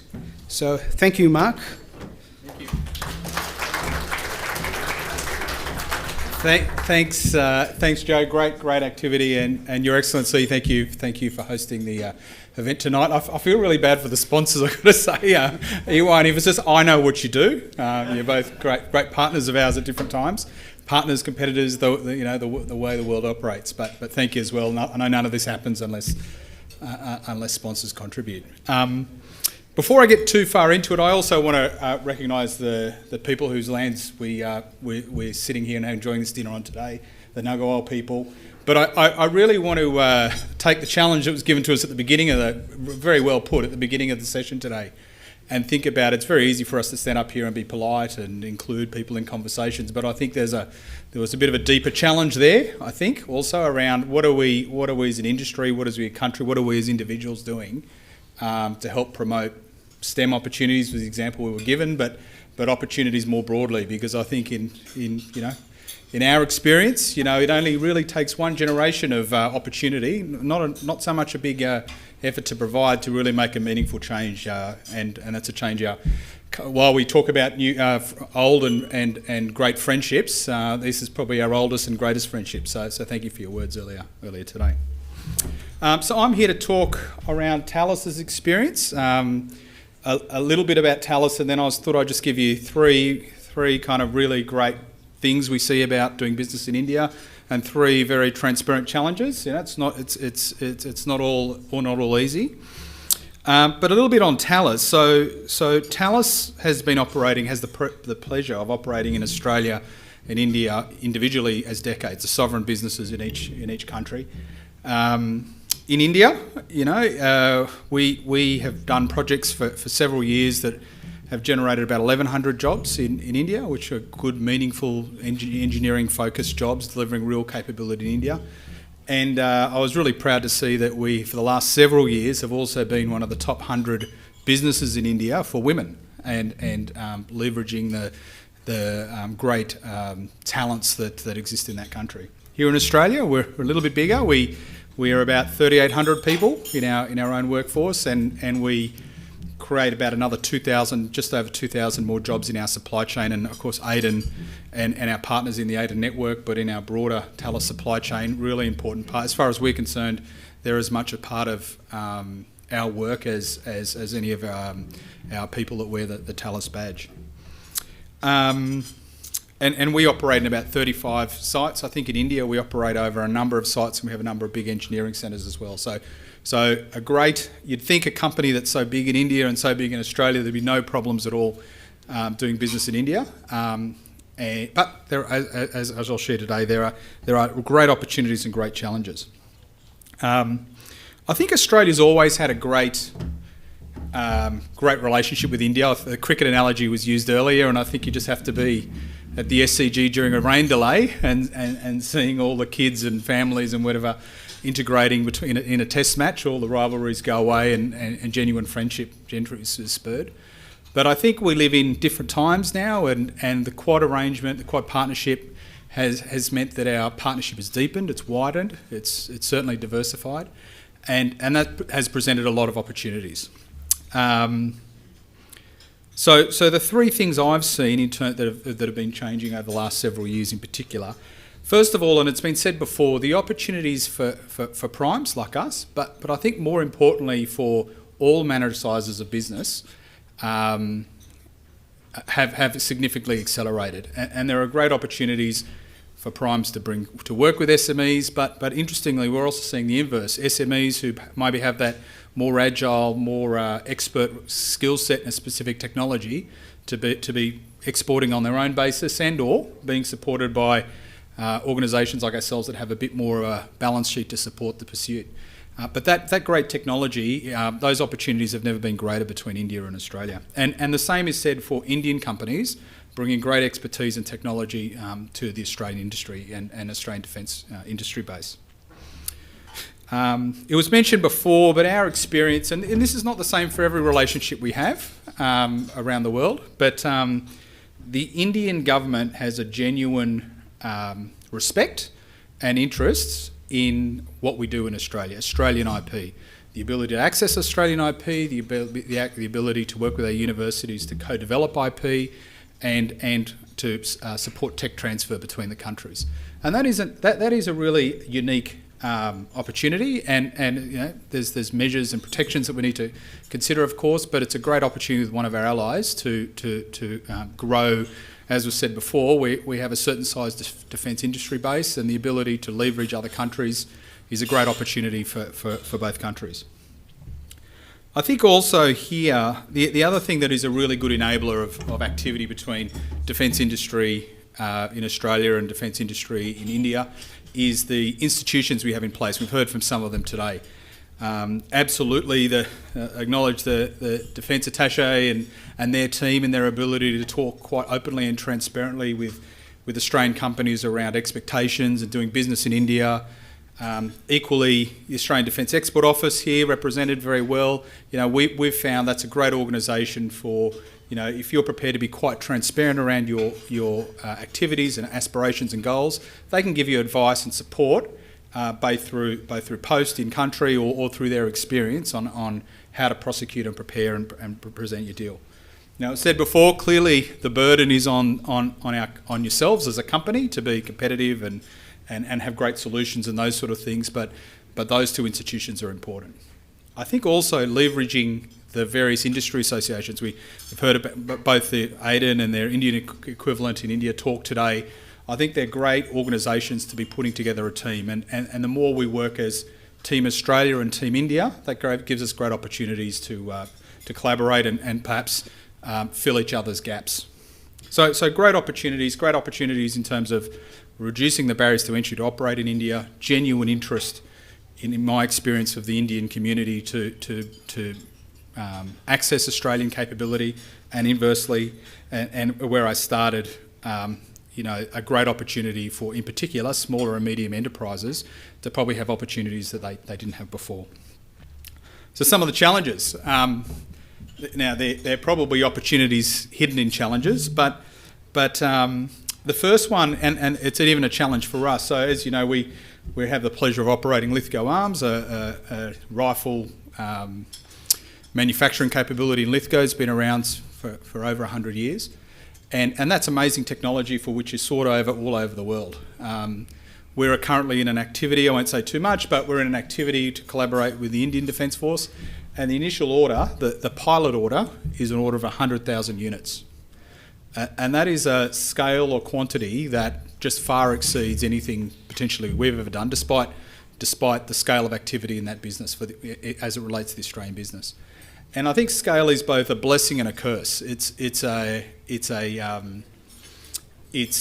obviously very attractive when you do the numbers and add it all up, but it's also, the industrial capability that builds up, that has to build up and be sustained over time, needs to be considered.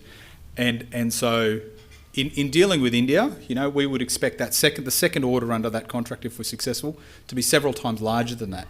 And so our ability in Australia, obviously great opportunities for Australia and Australian jobs, but what is that then, bringing you to my second point, finding the right partners in India?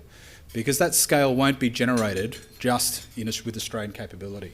It really takes true, strong sovereign partnerships in country, the right partners in country, to help you access that scale and deliver that scale and have the right balance between the Make in India priority, which is an absolute important priority, and of course our own SICP priorities that have been detailed earlier today. And I think the answer is, it's a balance. The answer is leveraging skill set and capability where it's best found and finding that strong balance, because if we can work together, there's great opportunity and growth for both those Indian partners and the Australian supply chain. Probably the last point then in terms of the challenge, and this is going to be a challenge with any export activities, exporting takes time. And I think for many on the line who are considering exporting their capabilities, I think you need to consider the time frames for which exports take place. And, defence organisations, whether they be in India or Australia, they take time to make decisions and make sure the capabilities they're procuring are the right capabilities.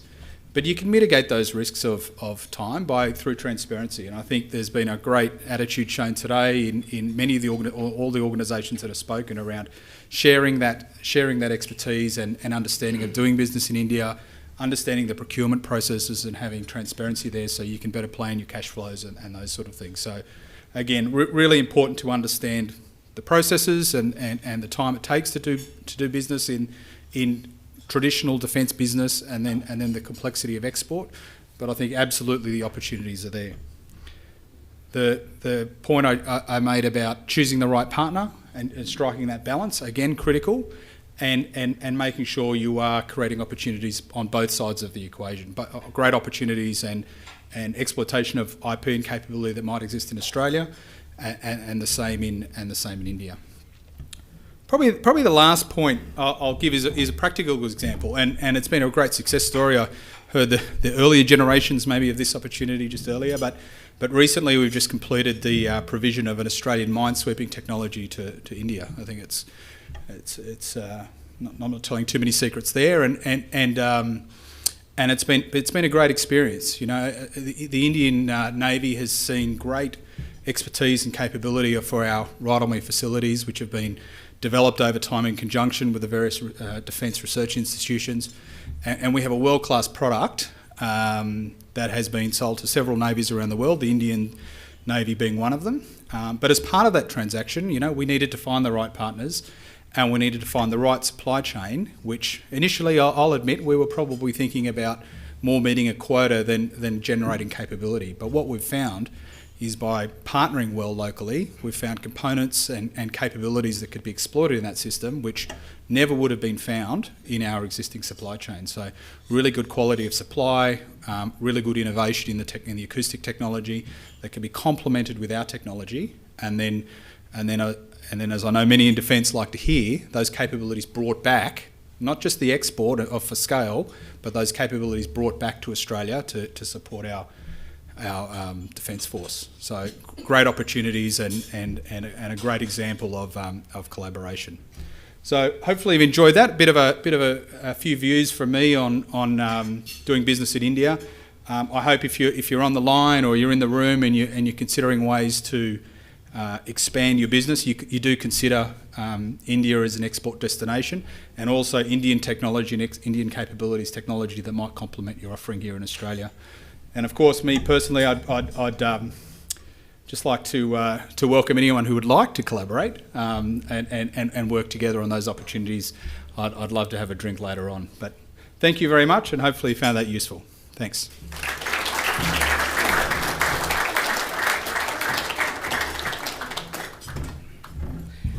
Thank you, Mark. I couldn't have paid him more to say those words. But unfortunately, Mark, I can't pay you any more. So, well, really, I appreciate that. That's really good, because that sort of gives an idea of what it takes to be there and explore the markets there. But also those organizations and companies who are small but have the large heart to take on those big opportunities. It's an opportunity to partner with them, because partnering is all about getting to the next stage and how do we move forward and explore and grow. So thank you, Talos, for sharing that experience and the opportunity with us. Of course, there's a lot of chats going on online, and the bigger gods are already chasing me, saying that I'm off time, and so I may have to request you all, when you leave or before you leave, please talk to some of the key people and say to them how wonderful job I've been doing, so that I can come back again and support you, each or one of you, in this process.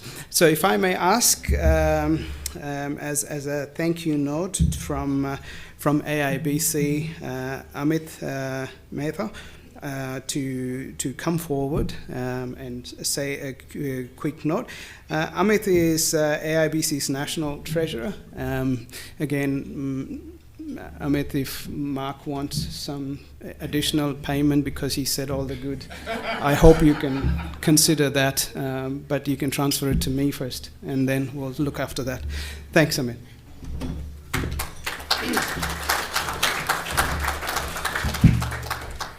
Thank you all very much for coming. It's a tremendous evening. I'm a boring accountant, so I can't be as humorous as my colleague here. But I would say that, first of all, I'd like to thank Dion for the address. I'd like to thank the Minister for taking time, the mercurial High Commissioner that we have, who's a game-changing person, my chair, Jim Varghese, who I'll talk a little bit about in a second, because he's an integrator, Captain Menon, and those wonderful demonstrations of the Indian capabilities. And again, I'll come back to that in a second. Stephen, thanks a lot for all that detail. Mr. S.P. Shukla, who represents one of India's largest groups. Anurag Bajpai,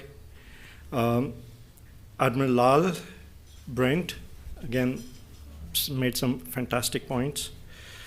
And Mark, for all your practical pointers. You know, many of us have had grandparents and people like that fight in the wars the two great wars. My grandfather fought in Africa in the first one, and the second one, I think he was in Burma fighting the Japanese. So how things change.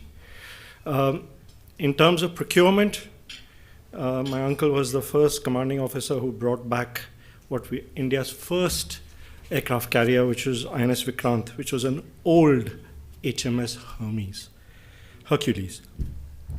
And that just shows you how far Indian defense has moved from those days when we bought second-hand, clapped-out World War II ships to having a fleet of 175, ships and producing their own aircraft carriers. That's just huge. Australia as well, has come a very, very long way, again, buying equipment from here, there, and everywhere, to developing its own capabilities. Now, here's where one of our sponsors, Infosys, which has been praised for starting as a $5 company to over $100 billion company, and is the first IT company to list on the New York Stock Exchange. Well, war has changed, and you've got systems now, and hardware needs to talk to each other. I don't even know in 10 years' time whether we'll have a different Navy, Army, and Air Force, or whether it'll all be merged into one thing. It's changing. And systems people like Infosys are getting more and more important in this area. And their capabilities are increasing. So Infosys, I wish you all the best. Thank you very much. You're just a great guys, and also highly ethical company, one of the best that I know of. ENY is, again, really important because, ENY didn't exist in India till 25, 30 years ago because of all the restrictions. And again, that's an indication of how much India is changing, that it's now allowing 74% and 100% investment into India to manufacture things. So as a business guy, I would say the opportunity to use companies like ENY to do the due diligence, to set the right structures is really critical. Business is based on trust. It's really important to build that trust. And I think, AIBC, when it was set up in 1986 by Rajiv Gandhi, the late Rajiv Gandhi, and the late Bob Hawke, I think they'd be pretty happy to see that we are hosting something like this and enabling discussion. Brent made some really, really good points on being able to facilitate and do the due diligence to find who to work with, how to work. I think that's really, really quite important. As we go forward, and the collaboration with SIDM, again led by another big industrial group, Mahindra, which is also present in Australia, is really quite useful. I'd like to just end by saying that it's not just the top tier ones like the Thales. The real challenge is within the tier 2, tier 3 family-owned companies that have capability, and they also need support. So I hope that our policymakers think about those and bring them into the picture, because that's where the innovations will come. The startup scene in India, India has got two really big strengths. One is the IT companies, and the other is the clever blokes. So I think using that capability, I think would be, quite smart way of progressing. Finally, I'd like to thank my team at AIBC. Joe, of course, who's put it all together, Vish, Irfan, Sam, Wendy, and Vishal, who does all our IT and putting it all together. Without you guys, it really wouldn't have been possible. And again, thank you, Indian High Commission, for trusting us to be your partners and really sponsoring this event. And our sponsors, Infosys and ENY. We really, really want to make a difference. Our role as a business council is to remove those barriers and working with AIDN. Now, one of the things my chair, Jim, who's has an illustrious career in Australian civil service and is now going to be taking over as Chancellor of a university, he says you've got to join the dots up. It's not just IT, it's not just manufacturing, it's also education. And so this sector really does need to take a holistic view, and Jim's words here really are very, very appropriate. Join the dots up and you will find the opportunities. Thank you very much, and look forward to seeing you all soon again. Thanks.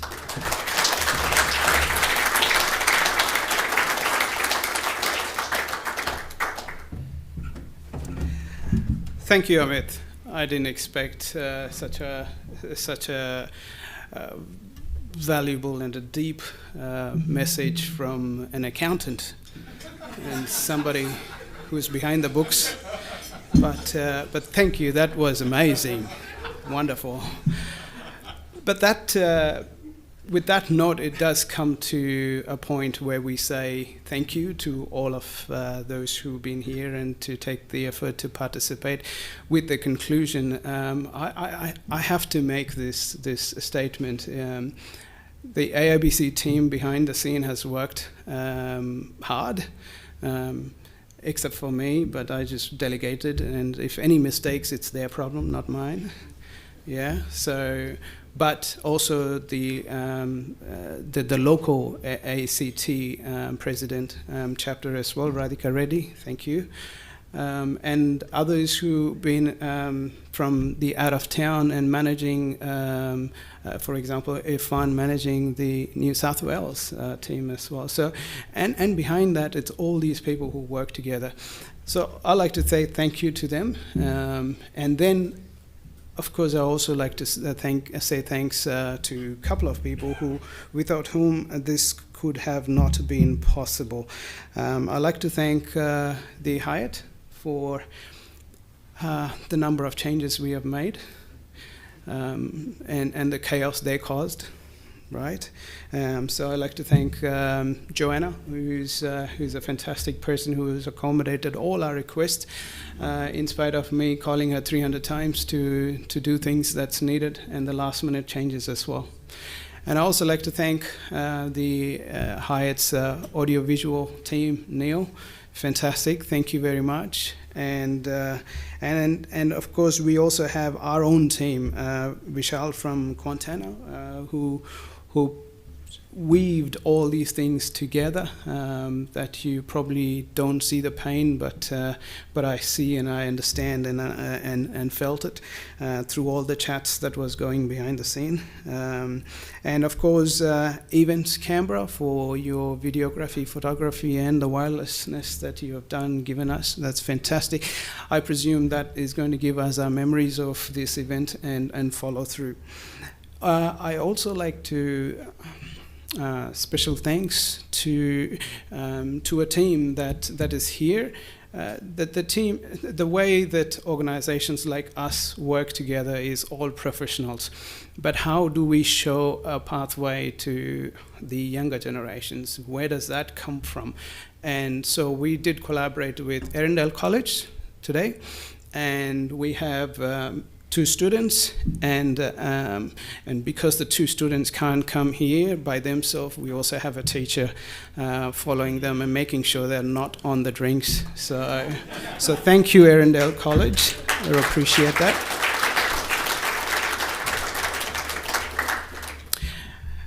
And with that, I also thank all the online viewers, presenters who stood with us during the time to connect with us and to give you those valuable inputs.